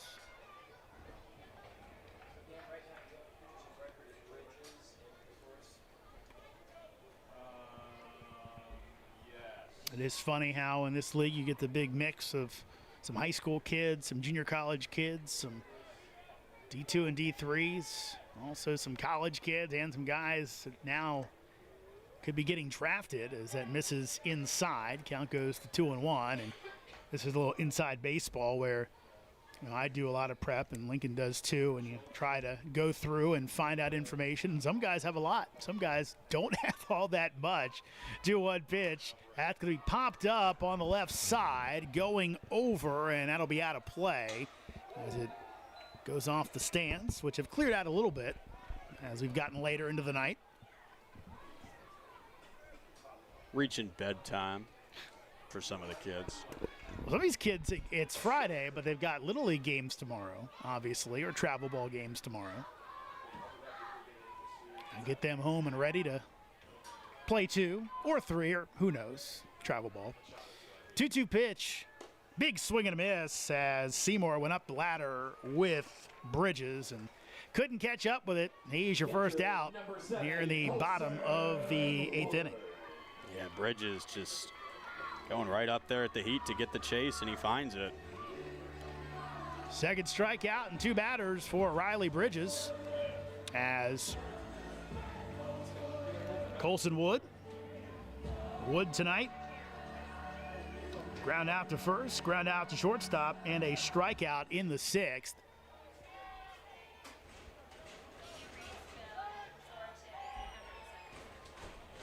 Here's the wind, and that'll break in for a strike. Wow, what a break on that one.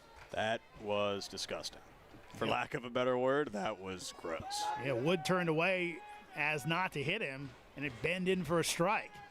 Here comes your 0-1. That'll miss the outside corner. Count goes even. I think part of that break comes from, this is a slightly, I don't know if you ever watched Blue Jays' Trey Savage pitch. Mm-hmm. Yep. This is a little bit more of that straight overhead arm slot, which can create some really insane movement. 1-1. That is low. And, of course, Trey Savage, former Valley Leaguer, right? Actually, not sure. I think he is. I think I might actually call one of his games, because I think when they made the run and they put him up in the pros last year, I think, was he Charlottesville? Charlottesville Okay. Tom Sox. Well, it's always a good bet. It's either Charlottesville or Strasburg if it's going to be a pro. 2-1 pitch. That'll miss outside, and now Wood one pitch away from bringing the tying run to the plate. Yeah, you mentioned Strasburg. Was it Rhett Lauder? Yep. I remember seeing his name on the wall over there. Yep, definitely called one of his games when he played here. They had a good run. Both those teams putting a few guys in the pros. as that'll be on the outside corner, and the home plate umpire thought that was strike 3. He lost track of the count. I could see he was about to ring him up and then realize it was only 3-2. It's a smooth transition, though, into the count hole. Martinez on deck. Hey, it's first game for everybody. Here's your payoff pitch. Breaking ball misses outside, and the Cannons have a base runner and will bring the tying run to the plate. It's a great AB from Wood. That's not an easy pitch to lay off of, especially not with 2 strikes, and especially not with the outside of the plate having been called a strike for all of tonight. But Wood able to let that one go, and it's a big base runner with 1 out.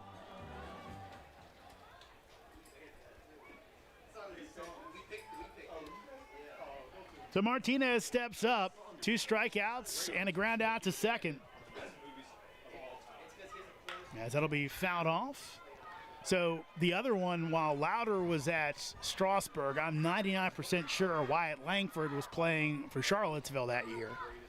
So that's, again, the older days of the Valley, you had a lot more pros coming through, but that was a pretty good year, I believe 2021, so right out of the pandemic, I think.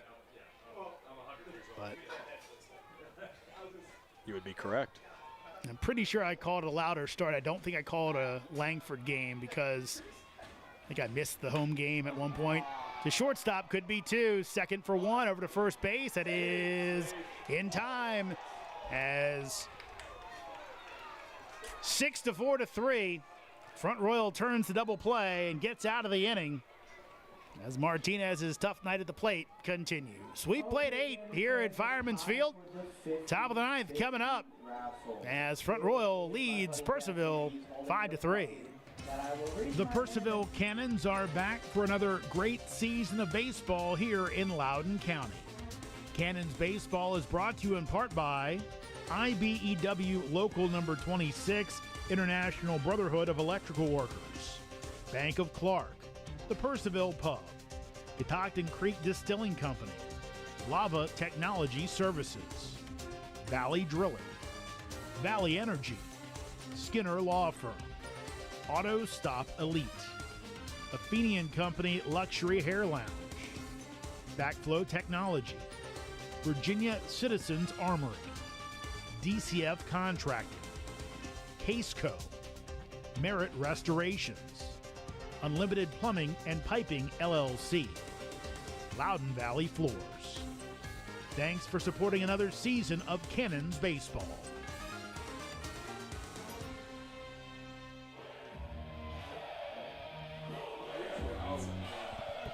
New pitcher on, it's Will Ricketts, the left-hander, one of the more popular Cannons since they have come to Purcellville.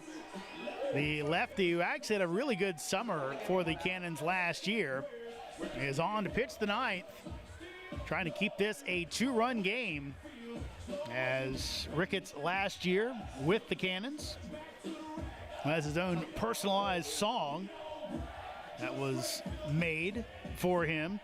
Will out of Harpers Ferry, West Virginia, previously played at Jefferson County High School, time at Bluefield State and Frostburg State. Last year at Purcellville, 8 games, 9 in the 3rd innings pitched, 3.86 ERA, 7 walks, and 6 strikeouts. So Will did some big things last year for the Cannons. See if he can do it right here. Keep this a 2-run game, as again, miscommunication as Inouye almost got plunked in the head on a throw through by Wood. Third time today. Something to work on for sure. At the plates right now, it'll be Sean Andrade, top of the order, 1, 2, and 3. It's Andrade, Montgomery, and John.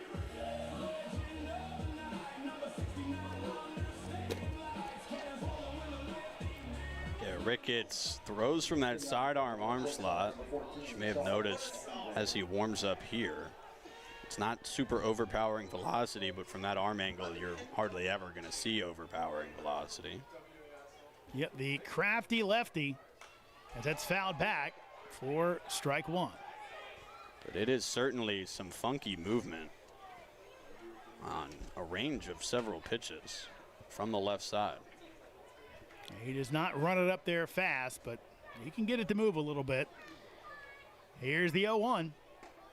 That's off the plate. Count goes to 1-1. This is Will's 4th season with the Cannons. Interesting fact about Ricketts, he throws a football and shoots a basketball right-handed, but throws left-handed, as that'll miss way outside. Count goes to 2-1.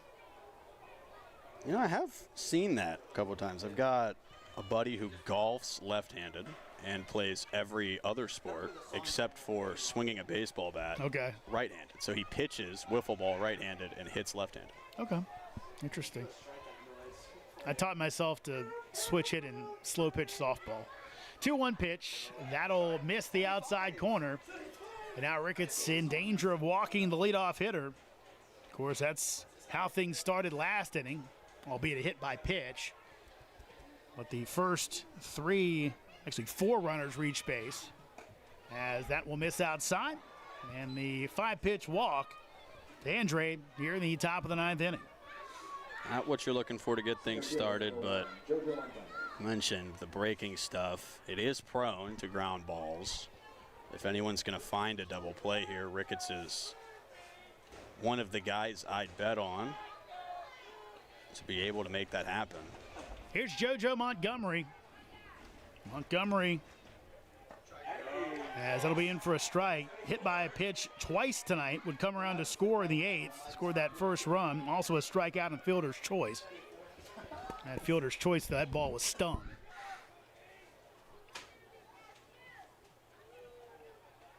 Here's the 0-1. That'll miss the outside corner. Count goes even. See if they put Andrade in motion here.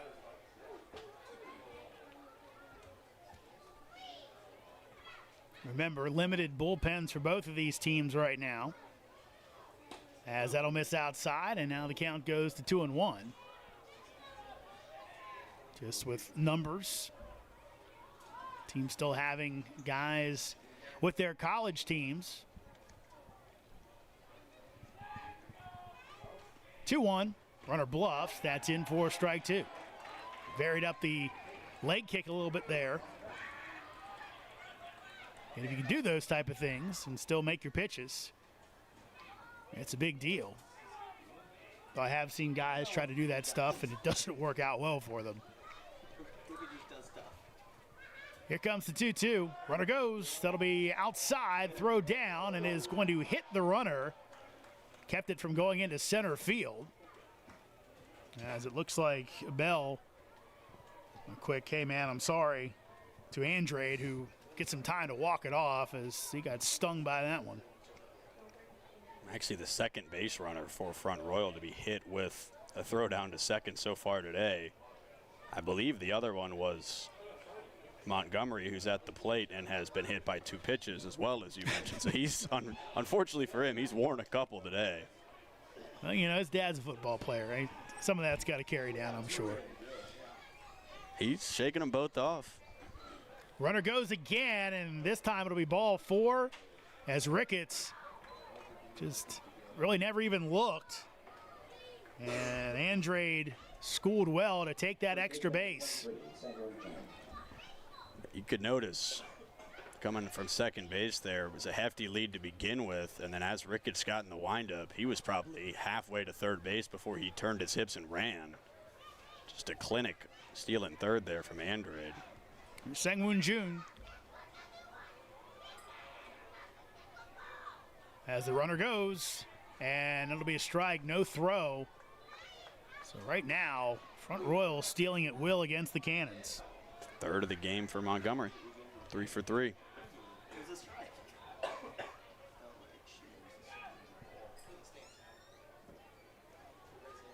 Three stolen bases in this inning. So Jung with a pair in scoring position. Cannons bring the infield in, and it'll be a swing and a miss for strike 2.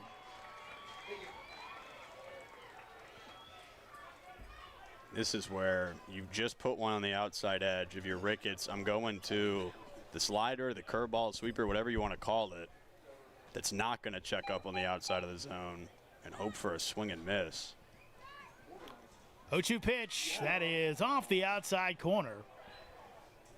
Count goes to 1-2. It's a close one there. And a good eye and a 2-strike count from John.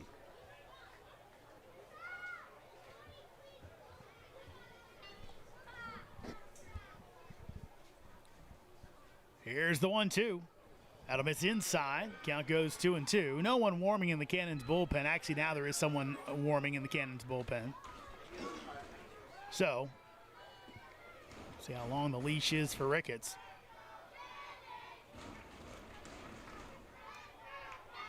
Had the lead after they scored 3 in the 7th, but gave it right back with 4 in the 8th. As that'll be hit out to shortstop. Slow roller. No play at home.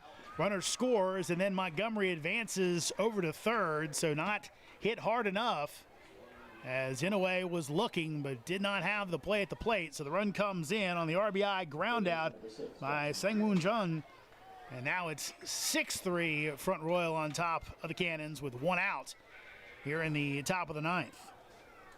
Yeah, not the hardest hit ball, not one that we'll probably look back on too often, but it's a good piece of hitting with 2 strikes to put it in play, get that run home. An RBI is an RBI.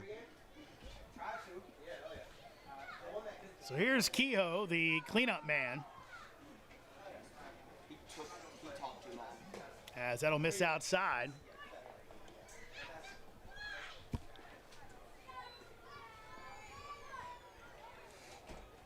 Kehoe, RBI single in the 8th. As that breaking ball misses outside. Also walked twice. Struck out in the 3rd. He drove in the first run in that 8th inning. Here's the 2-0.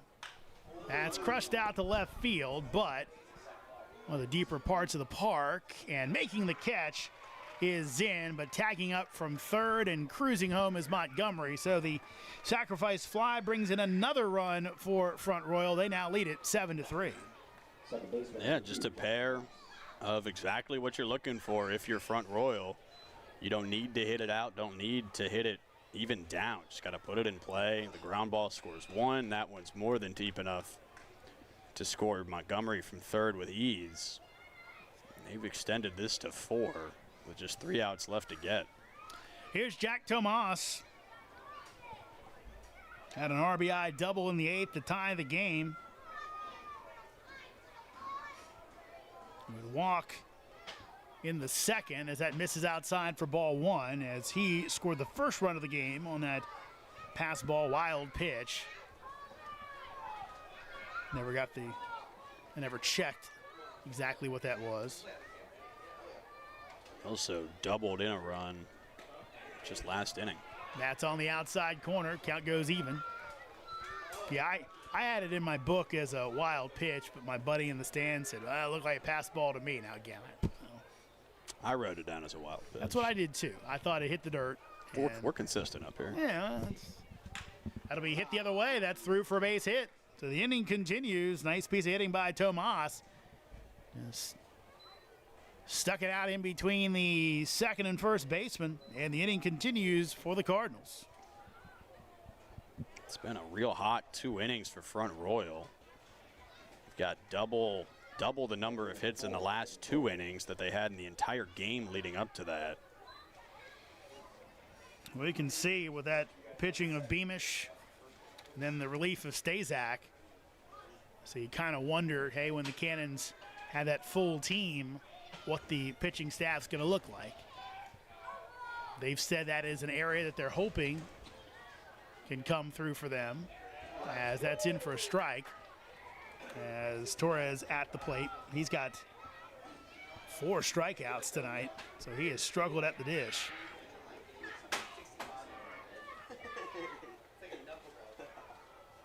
Oh, 1.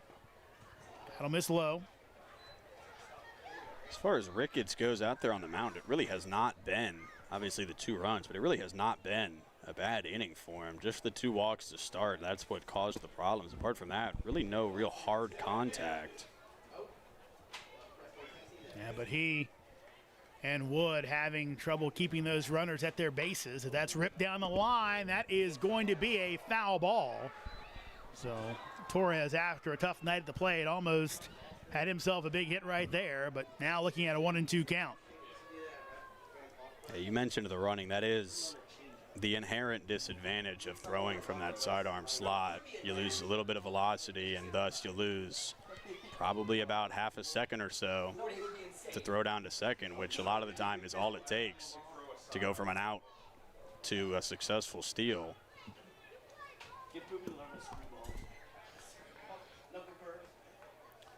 1-2 pitch coming up.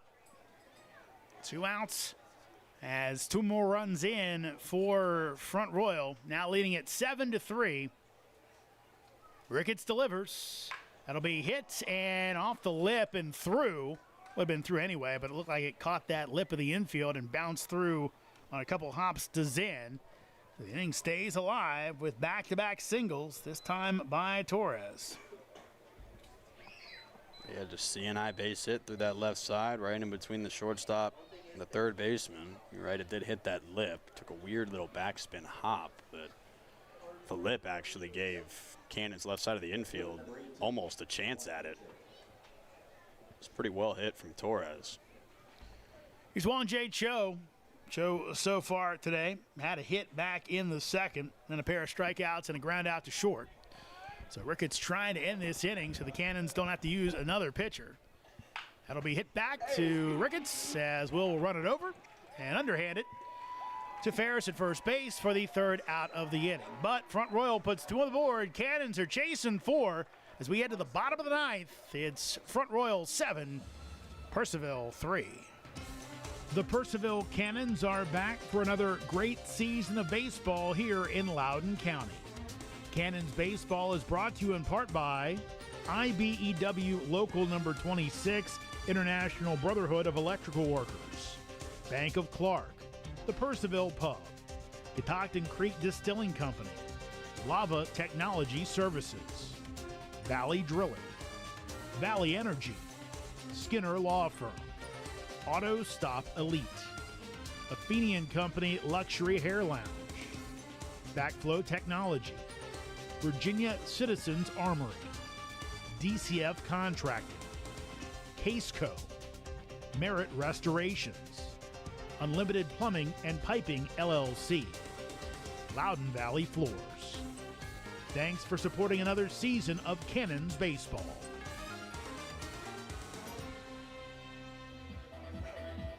Ferris, Galuli, and Bell, 6, 7, and 8 for the Cannons. As remaining on the hill will be Bridges as he looks to close it out. Bridges, if he finishes this off, will pitch 2 and a 3rd innings. So he will not qualify for a save. But he will be your winning pitcher if Front Royal holds on, which is always nice. Take a win over a save every time. It's been a good 2 innings, 2.1 as you mentioned for him. It's been mostly locked down. It's allowed, it looks like, just 1 base runner.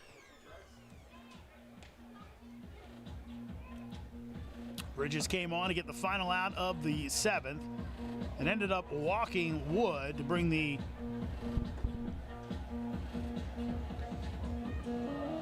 tying run to the plate before he got the 6-4-3 double play by Martinez. So Ferris, who's leading off this inning, he does have one of Purcellville's 4 hits in this game back in the 2nd.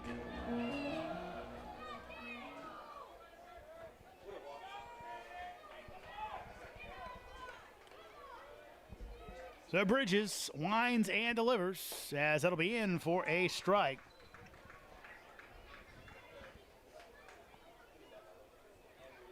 So our stat program, it's new in the Valley this year, a little bit out of order.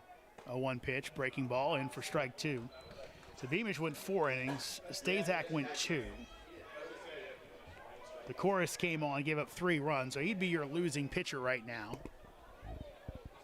Here's the 0-2, as that will be no swing on appeal down to first base. So Ferris stays alive for one more. It's a huge check. Did not look easy. He was leaning over as he tried to hold that back, but successful nonetheless. Bridges delivers. Breaking ball will miss. Bridges out of Stony Brook. Georgetown's #1 pitcher, JT Rabb, spent his first 2 seasons with the Seawolves for an all-conference campaign in his junior year. So they know they're pitching at Stony Brook. 2-2.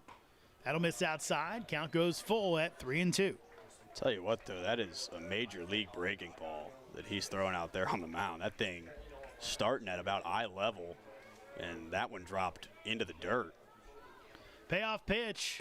That is outside for a ball 4. So Cannons have a base runner here in the bottom of the 9th as Ferris earns the walk. That's what you're looking for if you're Purcellville. Get the leadoff guy on, give yourself a chance. 4 runs is certainly not an insurmountable lead. And the leadoff walk will help that. Here comes Grant Galuli, the former Front Royal Cardinal, now in Cannons pinstripes. That's in for strike 1.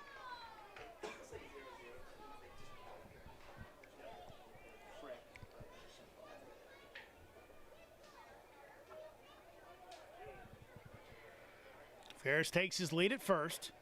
That will be in for a strike, and I think Galuli can't believe it for good reason, as it looked like Torres really moved that glove back into the zone. Might have bought the call. It's a good frame job. Here comes the 0-2. That'll be high and almost to the backstop as Torres had to leap out of his crouch to make the catch. Runs the count to 1-2. Yeah, I mean, outside of that the one drop on the throw home, Torres has been just lights out defensively. Impressive snag there to save runner on second.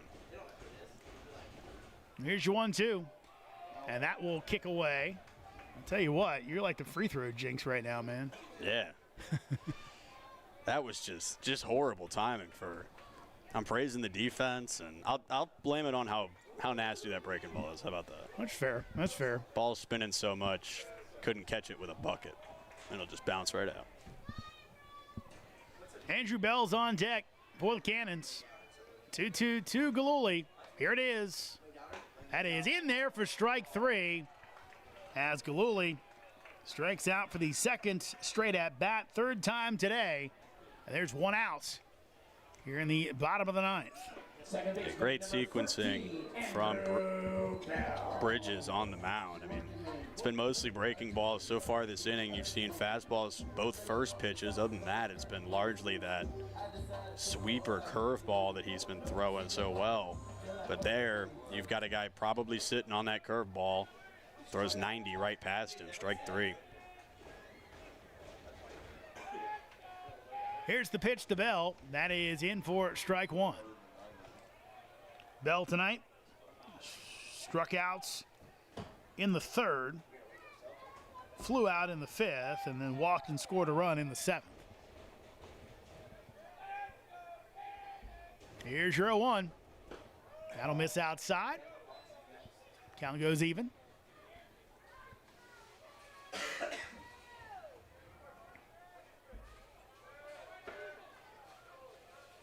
Still some Cannon fans hoping to see a comeback tonight. To see if they had a record crowd tonight. It was definitely up there. 1-1 pitch, breaking ball in for strike 2. And right now, Riley Bridges is feeling it on the hill. Yeah, he's just in complete command out there. There's nothing you could do with that pitch, even if you swung at it. Zinn on deck. Here's the 1-2. That'll miss high, so count goes 2-2. Right now, the Cannons just trying to turn that lineup over. Give Williams and Inouye a chance. It's been a similar pitch sequence to the previous 2 at-bats. We saw the heater to start, a couple breaking balls in a row now. We'll see if he sticks with it or if he goes back to that 90-mile-an-hour fastball. 2-2. That is on the outside corner for strike 3, as Bell just could not get the bat off his shoulder. Back-to-back strikeouts, and the Cannons down to their final outs of the game. Yeah, Bridges, he hasn't struck either of these batters out on that breaking ball, but it's setting up that fastball about as good as he could ask. I mean, it's just, you got to sit on it because you're not going to hit it if you don't sit on it, and 90 miles an hour is hard to catch up to if you're not ready for it. That's on the outside corner for strike 1 to Ryland Zinn. Zinn looked like he might be the hero of this one with his 2-run single. Texas Leaguer dropped it in front of Chilla right. The 0-1 is in for strike 2. Now the Cannons down to their final strike. Just got to fight to stay alive here if you're Zinn. Try and give your team a chance. Here's the 0-2. That'll miss high. Again, you talk about pitch sequence. He's been moving that ball around. He's trying to get guys to chase, moving that eye level around for the Cannons. And goes low. And commanding his pitches. Been very impressed with Bridges tonight. Here's your 1-2. Runner goes. That'll be fouled off and almost take somebody out over there. That is a great adjustment at the plate, though, from Zinn.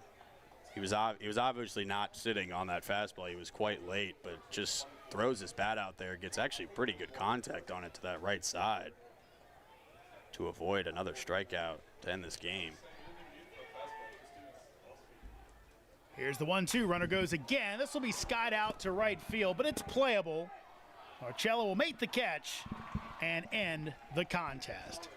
So Front Royal comes from behind after the Cannons came from behind as they better the Cannons 3 runs in the 7th with 4 in the 8th and tack on a pair of insurance runs in the 9th to come away with a 7-3 win.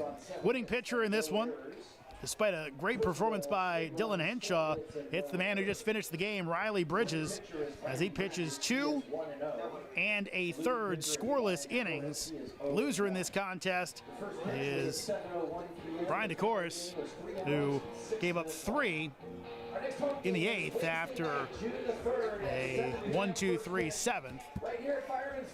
Has totals in this one, Cannons with 3 runs on 4 hits, no errors. Cardinals 7 runs, 7 hits, no errors. As Purcellville drops their opener, as they will be back in action tomorrow night. Yeah. Promising game, though, Purcellville pitching-wise. Obviously, you see the 7 runs. It doesn't sound great. They struck out well north of 10 batters tonight. Beamish was fantastic for the first 4 innings. Just kind of lost it there a little bit towards the end. The offense battled, but obviously just quite not enough with Bridges coming in and just shutting it down for the last 2.1. Cannons back in action tomorrow as they will be at Winchester at Bridgeforth Field, a 7 p.m. start time. You can watch that on the Royals website, or you can be there in person to catch some Cannons baseball live and in public. Next Cannons home game and our next broadcast will be on Wednesday as Purcellville will welcome in the Charlottesville Tom Sox. So for my partner Lincoln Burkholder, I'm Jeremy Huber saying so long from Fireman's Field. Front Royal spoils opening night for the Cannons as they win it 7-3. Good night, everybody.